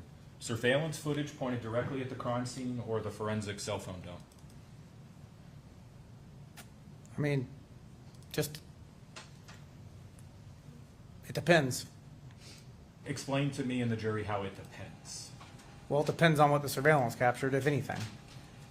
So I don't have the luxury of determining that, sir. And we don't have that luxury because the video no longer exists, right? I was informed that it wasn't on the item that we collected, sir. The day you received word that the digital forensic download was available, you reviewed it the same day? I believe it was reviewed the same day, sir. By you? No, the technician that does that. When did you follow up on that? The day of, I was informed later that evening. And so did you personally review it that day? I did not, sir. He did. Let's talk about the photographs that you and Mr. Diaz reviewed. Reference Mr. Radford's appearance at the walkthrough.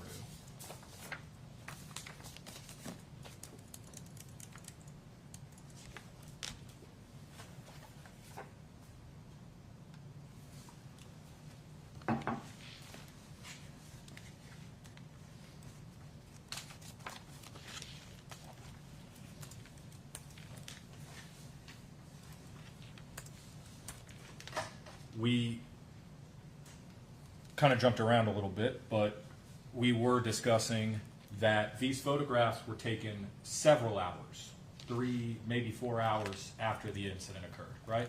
I believe so. Yes, sir.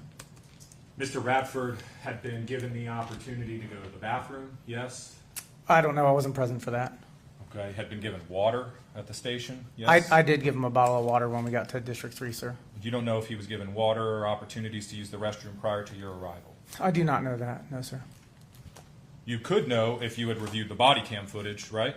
Well, in its entirety, possibly, if that did happen, sir. As lead detective, do you think that's important? That he used the restroom? No, that you review the body cam footage of the responding officers to see what they observed immediately preceding a shooting where somebody perished or died. Yes, sir. I did review that. You reviewed every minute of the body cam footage. I reviewed a portion of it. I reviewed the every minute that they got there right after somebody got shot and killed, sir. As part of your investigation, it would be important to also review Mr. Radford's interactions with those deputies and statements that he would make, right? Yes, sir. So did you review those portions of the body cam, detective? I reviewed portions of the body cam on both Deputy Hoffman and Deputy Lowe's body cam, sir. And you, I'm sure, noted that Mr. Radford, in addition to having some blood on his face and some apparent injuries, actually had a leaf embedded in the blood on his nose, right?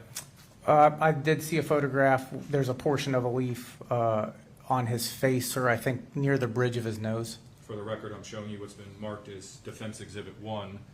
So you can see actually debris of some sort on his face, correct? Yes, sir. There's appears to be a leaf underneath his eye, sir, by the bridge of his nose. And of course, we'd be speculating as exactly how it got there, but that leaf is consistent with the type of debris that was located on the ground, yes? There were oak leaves and dead leaves in the park. Now, you and Mr. Diaz discussed the photographs of Mr. Radford's jeans, and you said that there was no dirt except for the speck on the front. So I'm going to ask you to look at this photograph here, detective. Does this appear to be dirt or some type of stain of some kind? These marks on the bottom end of his jeans? That could be, sir. Okay, the back of his boots look like they could be covered in that gray sandy type substance? Yes? No, sir. No? You don't think that that's some type of shaded or just a discoloration? Well, they're both completely similar, so it looks like that's just the coloring of the actual. What about this here? Could this be dirt? It could be, sir. Now, I understand the point Mr. Diaz was trying to make. However, we're talking 3 or 4 hours after the event, right? If that's when that picture was taken, yes, sir. Well, you took the photograph, yes? No, sir. Like mentioned before, I did not take it. You were present when they were taken? I was probably at the park, but I was not the one that took those photographs, sir. This is after Mr. Radford's interview with you that we watched, yes? I believe so, yes, sir. Okay. When you arrived on scene at 9:30, surely you, as lead detective, directed somebody or yourself took photographs of the same material? The jeans, the clothes, the hands, the face. I did not take any photographs, sir, Why not? because that wasn't my task. I'm hearing a lot of, from the lead detective, that was not my task. So, and I know we've touched on this earlier, but this all funnels up to you as the lead detective. This investigation you are in charge of, yes? Yes, sir. And so, as the lead detective, a homicide detective for a year, but a detective investigating homicides for 6, you know the importance of evidence retention, yes? Yes, sir. And so now, a year later, we're looking at photographs taken 4 hours after a shooting when evidence could have been preserved much closer in time, right? Evidence was preserved closer in time.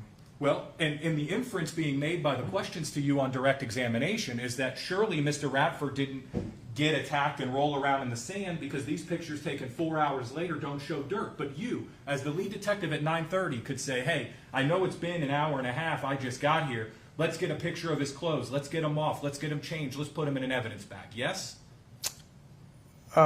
I did not say that specifically, sir. That wasn't part of my task, sir. Wasn't part of your task as lead detective. Sir, with all due respect, you could have said to any of the deputies on scene, hey, this is what I need you to do. Go ask Mr. Radford for consent to get his clothes right now. You could have done that, yes? Yes, sir.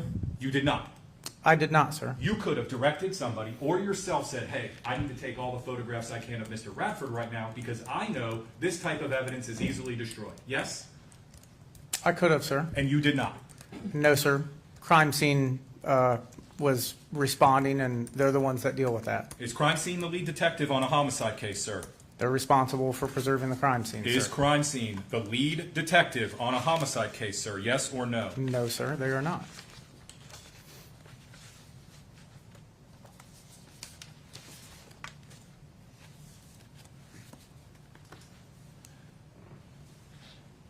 Let's talk about the stovepipe.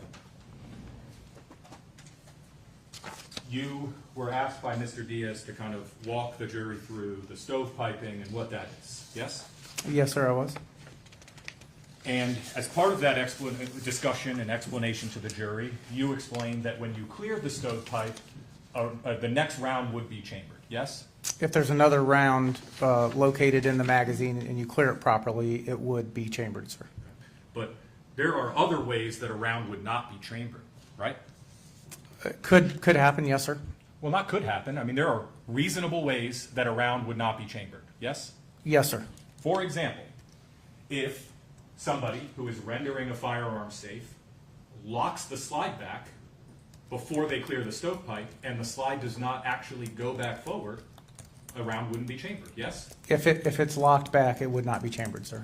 So now, when Mr. Diaz was asking you those questions, implying that, you know, Mr. Radford cleared it, it would have rechambered into the firearm, and then he would have had to take that bullet out and put it back in the magazine. The reality is that had Mr. Radford, a former Marine who just had to do one of the most traumatic things he had to do in his life, take a life to save his own, is rendering a firearm safe and locks the slide back to clear the stovepipe, a new round would not be chambered.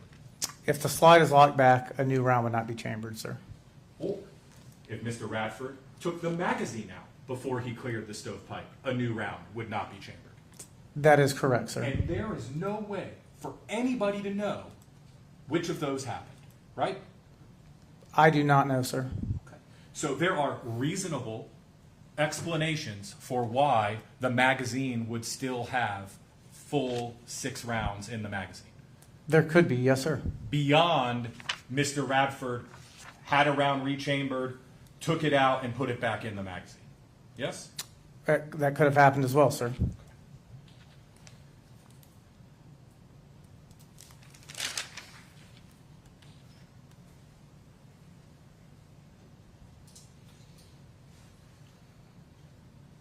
How long did y'all look for the spent shell casing?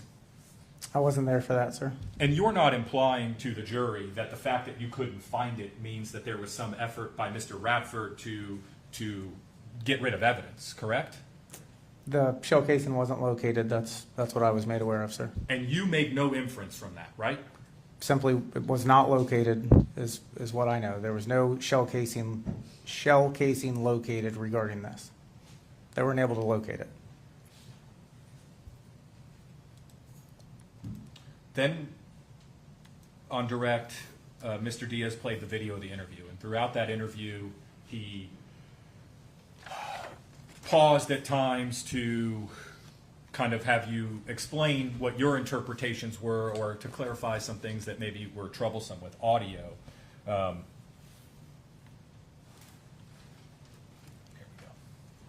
we go. What was being said in the interview, correct? We discussed the interview, sir.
Now, one of the first questions Mr. Diaz asked you was, did he appear out of it? Do you recall that? I don't know if out of it was the term, but, I mean, we discussed his emotional state on multiple occasions when I was watching the video. And I put it in quotes because it was important for me to ask you. I wrote that Mr. Diaz said, did he appear out of it? But do you recall Mr. Diaz asking you something along those lines? Yeah, we talked about the emotional state of the defendant And then he on said, multiple occasions. then he asked you, did he ever say his head really hurts? And your response to the jury was, no, sir. Do you remember that? There was discussion about his head, yes, sir. Well, about an hour and a half ago. And I wrote this down in quotes because it was very important for me to flesh this out with the jury. Yes, Mr. sir. Diaz said, question, did he ever say his head really hurts? And your answer was, no, sir. But I don't know if it was specifically my head really hurts. I know he stated there was something maybe on the back of his head, and then said later that he thinks maybe he pulled a muscle or something. I'm not talking about the walkthrough. I'm talking about this interview, sir. So your testimony now to the jury is that he did in fact indicate his head hurts. I think when he asked me the question was, does his head really hurt, or however it was worded, I don't believe that's what he said. I know that he states something to Detective Mullen regarding his head because she looks at it, and it's talked again during this interview about him maybe pulling a muscle. But that specifically, no. I do. When he asked that question, I do not believe that was what he stated. To be clear, prior to you entering the room, Mr. Radford indicated to Detective Mullen that his head hurt. It was starting to hurt. I don't know the exact words, sir, but he did indicate that there was something that he wanted her or she volunteered to look at for him, sir. I wasn't there.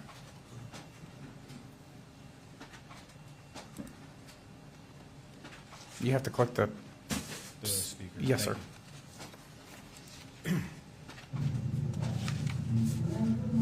And for the record, Your Honor, I'm playing what is labeled as interview 1, and the timestamp is 10:22:09 a.m. on the video. You need ice pack for your eyes, for your face or anything? You need an ice pack for your face or anything? No? Okay.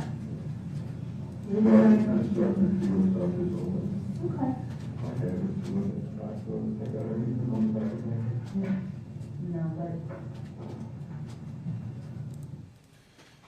And we'll get to this in terms of watching the footage, but on the walkthrough, I don't know if you caught it or if you're aware of it, and if you are, please acknowledge it. Do you recall how many times Mr. Radford was grabbing his neck and indicating that it was really starting to hurt him? I don't recall the number of that. But you do recall him doing that? He did, yes, grab his upper body or neck during the walkthrough, yes, sir. Which could be consistent with somebody being struck over the head with a mug and attacked, yes? Overruled. That potentially, if somebody was struck, they could be feeling that way, sir. Now, Mr. Diaz asked you, did he appear out of it while you were watching this video? Do you recall at one point Mr. Radford saying, but I won't be able to remember their names right now? Yes, sir. Yes, sir, I do remember that. And that, too, would be consistent with somebody that suffered a head injury. No? Overruled. We were talking, I believe at that point, he was talking about other people that would attend the park. It seemed as if he just didn't have their names committed to memory. You, as a detective, have interacted with what I'm assuming to be a large number of potential victims or suspects throughout your career, yes? Yes, sir. Specifically, you've interacted with individuals that have been subject to some form of significant trauma, yes? Yes, sir. And would it be fair of me to say that there is not one way that that human beings all react to trauma in the same way, right? I believe that's true. I believe we're different in how we react. In fact, to some extent, there's a sliding scale here, but for all intents and purposes, kind of like DNA and fingerprints, everybody reacts to traumas differently, yes? I think that's fair to state. And so, We know from your review of snippets of Deputy Lowe and Deputy Hoffman's body cams that Mr. Radford exhibited wild swings and emotions immediately preceding or immediately following the shoot. Yes? He did have, again, kind of like an ebb and flow of how, he was emoting, if you will. We heard the 911 call where he had fluctuations in emotions, crying and not crying. Yes? We did hear that, sir. And we saw in this interview, Mr. Radford, throughout the entire interview, have ups and downs that would be consistent with somebody that just went through a significant trauma. Yes? He did have ups and downs in his emotions, sir. That traumatic reaction, so to speak, continued through the walkthrough. Yes? There was portions of the walkthrough where that also was present, sir. In your experience as a detective, that is normal behavior for somebody that went through a trauma, yes? Yeah, a wide array of emotions is pretty common when interviewing people regarding some of these crimes, for sure. And admittedly, you are not a doctor, right? I am not, sir. I am not a doctor. Do you know if Mr. Radford suffered a concussion? No, sir. You know what a concussion is? Not the medical definition. I wouldn't do it any justice. I know what a concussion is. I just don't know the medical term, or I don't know anything about that. Concussions are caused by head trauma, yes? Correct. They can cause memory problems, yes? I would imagine, yes, sir. If he knows, he can answer. If he doesn't, I don't know for certain. Have you ever had a concussion? I've never been diagnosed with one. I feel like I've probably had one before, but I've never been diagnosed with one by a doctor. When you had what you thought might have been a concussion, did you have memory issues? I was water skiing and puked and just didn't feel great. So you didn't feel good. You were out of it. You were foggy. Cobwebs, yes? I puked and my head hurt.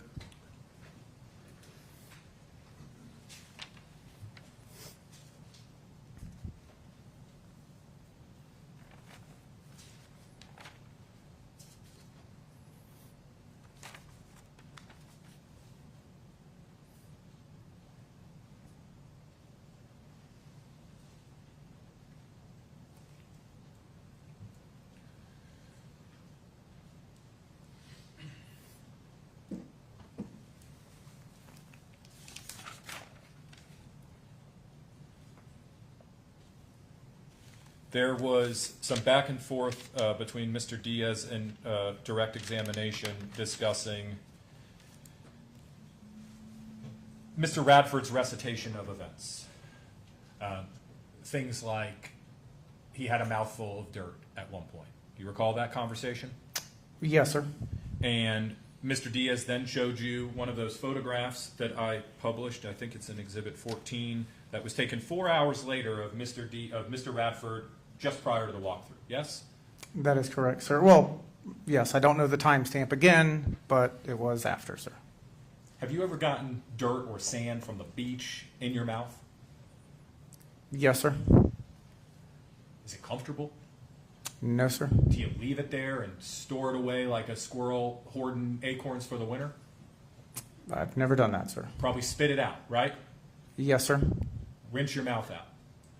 Yes, sir. Mr. Bradford had been given the opportunity to use the restroom, yes? Again, I wasn't present for that, potentially. Would you expect anybody to have a mouthful of dirt 4 hours later based on the photographs the state showed you when discussing this? Would I expect what, sir? Would you expect somebody to still have a mouthful of dirt? No.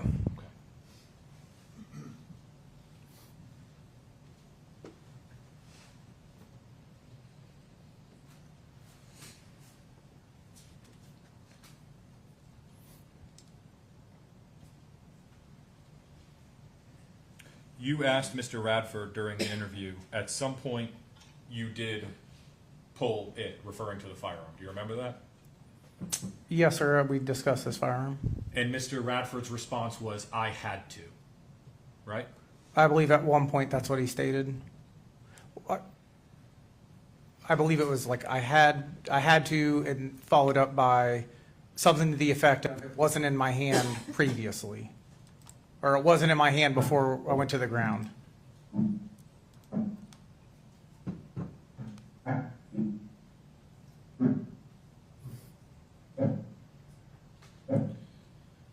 Mr. Diaz asked you on direct examination, why did you ask how he was feeling in that moment? And your response was, I'm paraphrasing here, because you were looking into whether or not this was justifiable self-defense, right?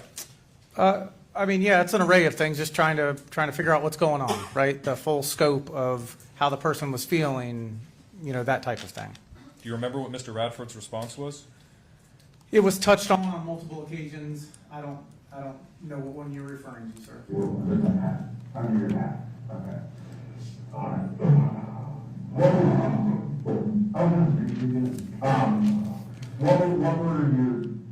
What were you feeling during this struggle? Like, what was going through your mind from what you know? It's pretty direct, no? Yes, sir.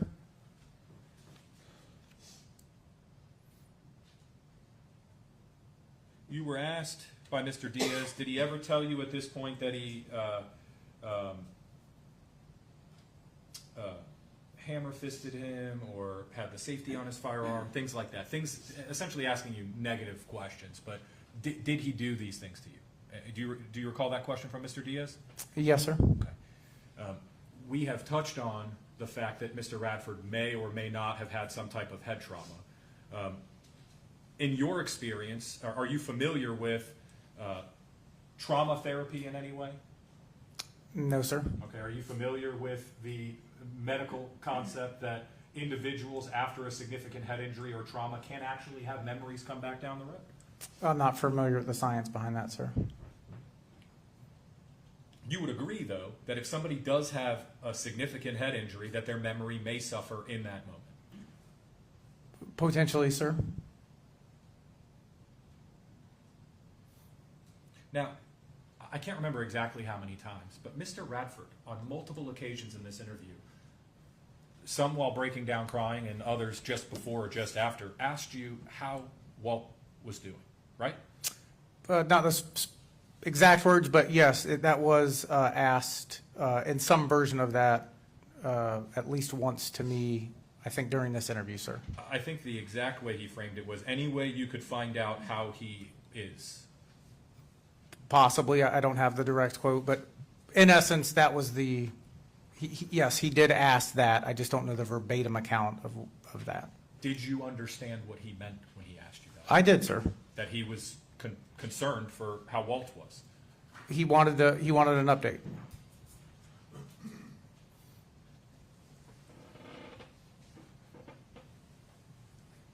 Have you dealt with alleged victims or actual victims in cases that were in a state of shock after a trauma?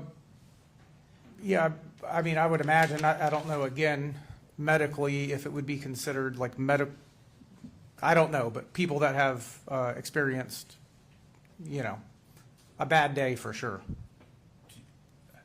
As a deputy sheriff that's had I believe you said a 14-year career at this point? Yes, sir. Have you encountered citizens of Hillsborough County that have been in a state of shock as a result of something traumatic, be it a death, a car accident, a blow to the head, anything like that? Yes, I would imagine it would be considered shock medically, but yes, people that were very shooken up, for sure. Memories can be affected by that, yes? I'm not a doctor, sir. I don't know. I would imagine. Well, have you personally encountered civilians that you've interacted with that had memory issues as a result of that shock? I don't know, sir. I don't know if I have. Mr. Diaz went on to ask you about you inquiring of Mr. Radford, were you in fear for your life? You remember that? I did ask him that question, sir.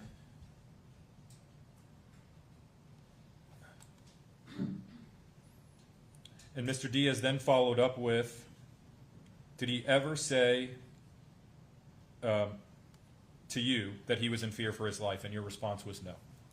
You recall that? Yes, sir.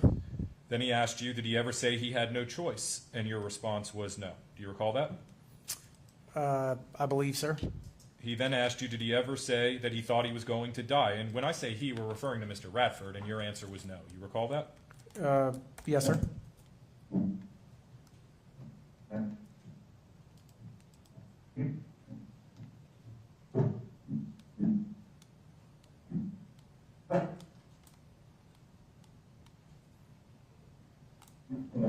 Were you in fear for your life? Did you think you was gonna? Well, I feel that, well, I was kind of scared, yeah. Did you think? I just needed him to stop beating me up. Okay. That's what I needed. Okay. I didn't know if he was gonna stop or not. Okay. Were you afraid of him not stopping? Yeah. So the truth, I was fucking helpless. Yeah. I couldn't fight him on. I was fucking helpless. I guess I'm just down on muscle mass or something, because I couldn't stop him from getting me down. Yeah. I was fucking helpless. I couldn't fight him off. I was fucking helpless. A little bit more discourse about losing muscle mass. I couldn't stop him. You as the lead detective, what did you take that to mean? I mean, I'm taking things at face value when I'm having the conversation with him regarding what his emotions or how he was feeling. Mr. Diaz asked you, did he tell you that he was in fear for his life? Your response is no, correct? Correct, sir. What do you take I was fucking helpless to mean? I don't know. I mean, at face value, he felt helpless at that moment. I don't think one has anything to do with the other necessarily. He had told you previous to this statement that he was overpowered by a much stronger, younger, taller individual, right? No, sir. Did he tell you how much stronger he was than him? He did state he was strong. Again, we're kind of mentioning like what was said, but he did state he was surprised how strong he was, something to that effect during that interview, sir. Did you learn during your investigation Mr. Lay's age? Yes, sir. How old was he? 52 years old, sir. How old was Mr. Radford? 65, sir. In your reports, did you at any point designate height and weight for Mr. Radford? I'm not certain if I typed it in or not, sir. At any point, did you review whether it be driver's license records or medical examiner's reports to learn that Mr. Lay weighed upwards of 40 pounds more than Mr. Radford? I don't know his exact weight, sir. 13 years his junior, yes? Yes, sir. Taller? I believe by an inch, maybe. And throughout the investigation, you learned and saw photographs, I assume, of Mr. Lay's knees after the autopsy, yes? I did see photographs of his body, sir. You see the abrasions and cuts, deep cuts in his knee subsequent to the autopsy. Yes, sir. I've reviewed those photographs, sir. And Mr. Radford had told you that Mr. Lay was on top of him during this struggle, yes? He did state that, sir. And if somebody is on top of somebody, it follows and it tracks that their knees would be on the ground, yes? Potentially, sir. You and Mr. Diaz discussed in fair detail that there were pebbles and rocks mixed in with the sand and the leaves and the sticks, yes?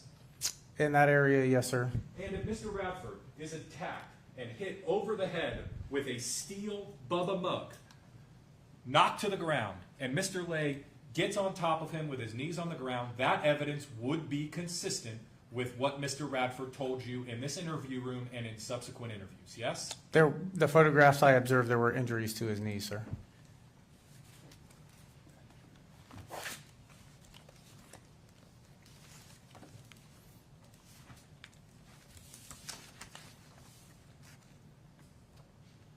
I'm showing you what has been entered as States Exhibit 12A through H.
at the time of the walkthrough, I know you said you didn't take these photos. These are the injuries to Mr. Lace, or Mr. Radford's face, correct? Yes, sir. I'm showing you what would be, I guess, B of State's Exhibit 12. We see a side profile view. We can kind of see some of the injury to his nose, yes? Yes, sir. This would be C. We see some type of injury under his eye, yes? Yes, sir. This would be D. We see measurements of that injury, yes? Yes, sir. E. We see what appears to be a deep burr cut and an abrasion to his forehead, Yes, sir. F. We see a closer view of that cut, yes? Yes, sir. And then in G, we see some type of abrasion to Mr. Radford's neck. Possibly, yes, sir. All of these could be consistent with the versions Mr. Radford told you, yes? I mean, possibly, sir. And again, you don't know, right? I wasn't there. Only, again, tragically, the only living witness to what took place is Mr. Radford, yes? That is correct, sir. And in discussing all of the evidence we've just discussed, you've admitted that this evidence is consistent with what he's told you, yes? I mean, I have acknowledged the fact that he does, in fact, have injuries that were photographed, sir.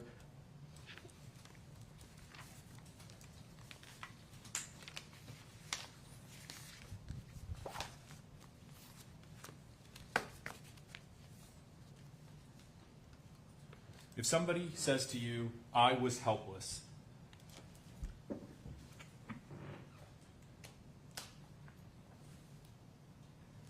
that's not indicative to you that they think everything's going to be okay and that it's just going to stop, right? Yeah, possibly. Calls for speculation. Overruled. If Mr. Radford told you I couldn't fight him off, does that lead you to believe that he thinks that he has an adequate way of physically defending himself with his fist or his feet or his arms? Or does that indicate to you, if true, mind you, I'll acknowledge that, if true, does that indicate to you that there was no way in his mind in that moment that he could fight off Mr. Lay? That could have been what his mindset was. I'm not certain, sir. I couldn't stop him means, if true, that he did not believe in that moment, after being struck in the head with a mug, that he could stop Mr. Lay, correct? Calls for speculation. Overruled. Yeah, I mean, I don't know exactly what he was thinking. I know what he said. There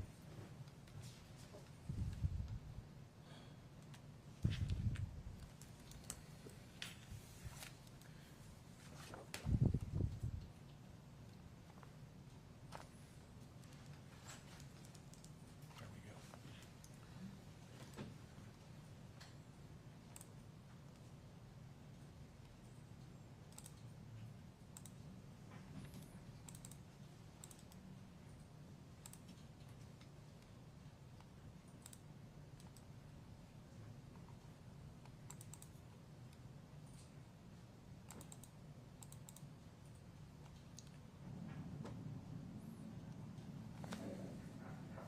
go. All right.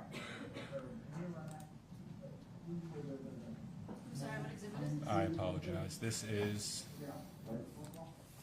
for the record, I'm playing the walkthrough in State's Exhibit 16. And it's the file labeled walkthrough.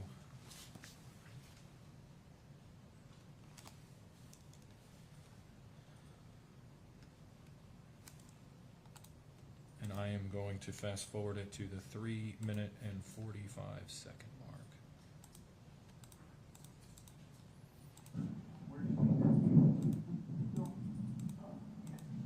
You know what I'm saying? So, take a deep breath for us, just because when we talk about it in our room, it's hard to visualize. And that's why being out here, my job is memory a little bit. You know what I'm saying? So, just take a deep breath. You were asked by Mr. Diaz during the interview, during your viewing of the interview, did he appear out of it? What was your answer? Do you remember? I believe during that portion of the video or what we were looking at, I said no. Here we are at the walkthrough, and I think from the little snippet we just watched, it's clear that Mr. Radford is at least exhibiting signs that he is struggling with memory. Yes? I mean, there are some vague answers. Yes, sir. In fact, at one point you're trying to ascertain where exactly the struggle occurs, and you say, as opposed to allowing the information to come out organically, the struggle occurs here, and Mr. Radford's response is, it must be. Do you remember that? I think that was subsequent to him asking where his glasses were as a point of his reference, sir. Approximately, arguably, when you guys get close enough to Here somewhere. and that's why if I being out here, like, I know, hey,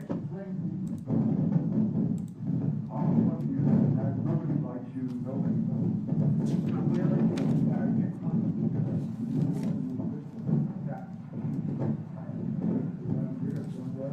We started saying, you can say whatever.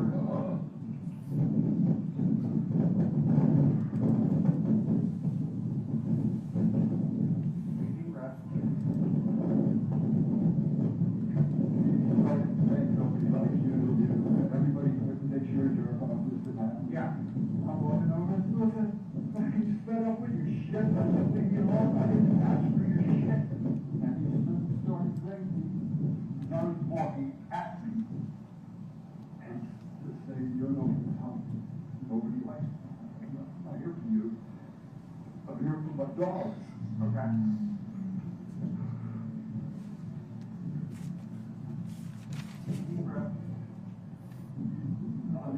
I know, hey, listen, brother, I know it's not. I know it's not. He's violently shaking right now. Yes? He's shaking. Yes, sir. Okay. What are you thinking? What do you think he's going through right now? Objection, call for speculation. I'll withdraw the Sustain. question, Judge. Is it clear that to you that Mr. Radford is struggling to some extent, Mr. Harrop, or Detective Harrop? Yeah, he is shaking, sir. And I want to be clear. Are you in any way implying that throughout all of this that Mr. Radford is acting in any way or feigning a traumatic event? I mean, I'm just presenting what happened, sir. So to be clear, you are not implying or saying to this jury that you believe Mr. Radford is acting or faking, correct? I'm just letting you guys know what was said and what I said. It's helpful though for us, just because when we talk about it in a room, it's hard to visualize.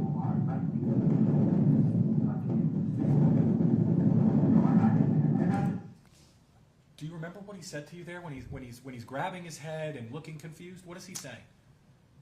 I'm not exactly sure what he said in that moment. Maybe something like, I can't see it or something. I don't know.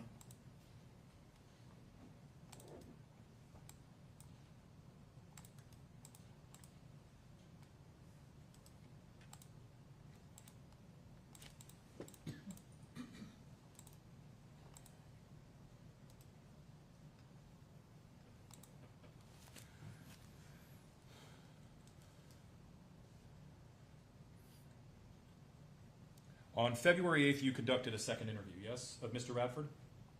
Yes, sir. And at that point, in some capacity, he says to you that he's troubled by the portrayal of this case in the media, yes?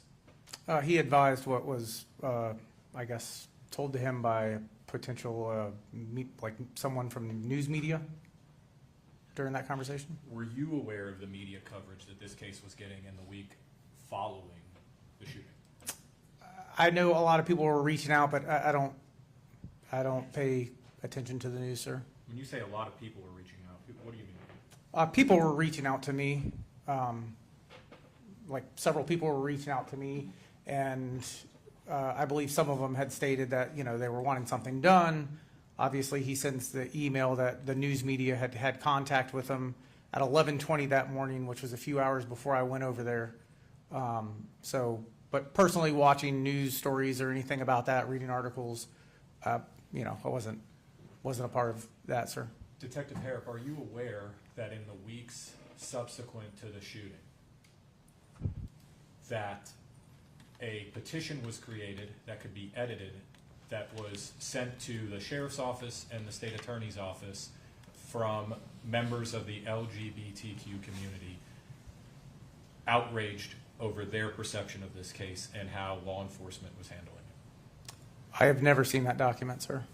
How many people from the community reached out to you? Multiple, sir. More than 10? Yes, sir. More than 20? Possibly. More than 30? I don't know. I think 20-ish maybe is a fair number going off of what I can remember, maybe more, sir. And did you receive emails and phone calls from individuals that weren't actual witnesses to this crime? That is correct. Urging or asking, what are you going to do with this case? Are you going to file charges? Or are you going to make an arrest? I mean, there was quite a bit of substance to the one amount of people that reached out, to include, quite a bit of past interactions, personal experiences, things of that nature. Now, Mr. Diaz asked you, why didn't you tell Mr. Radford about the snippet that you had obtained purporting to be Mr. Lay recounting a threat? Do you recall that? I do remember that. And I think your response was something along the lines of, you obviously with an active investigation, you kind of decide strategically what to share and what not to share, but you made the strategic choice to not share that information at that point in time. I did not show him the video at that point. And I think one of your responses, because I put it in quotes to Mr. Diaz, was, we were still working on stuff, right? We were, sir. On February 8th, just to clarify, some of the stuff that you were not working on actively was the surveillance footage we previously discussed, yes? I did not have any involvement with that on February 8th at all, sir. All right, Now- approach the bench for a minute, please.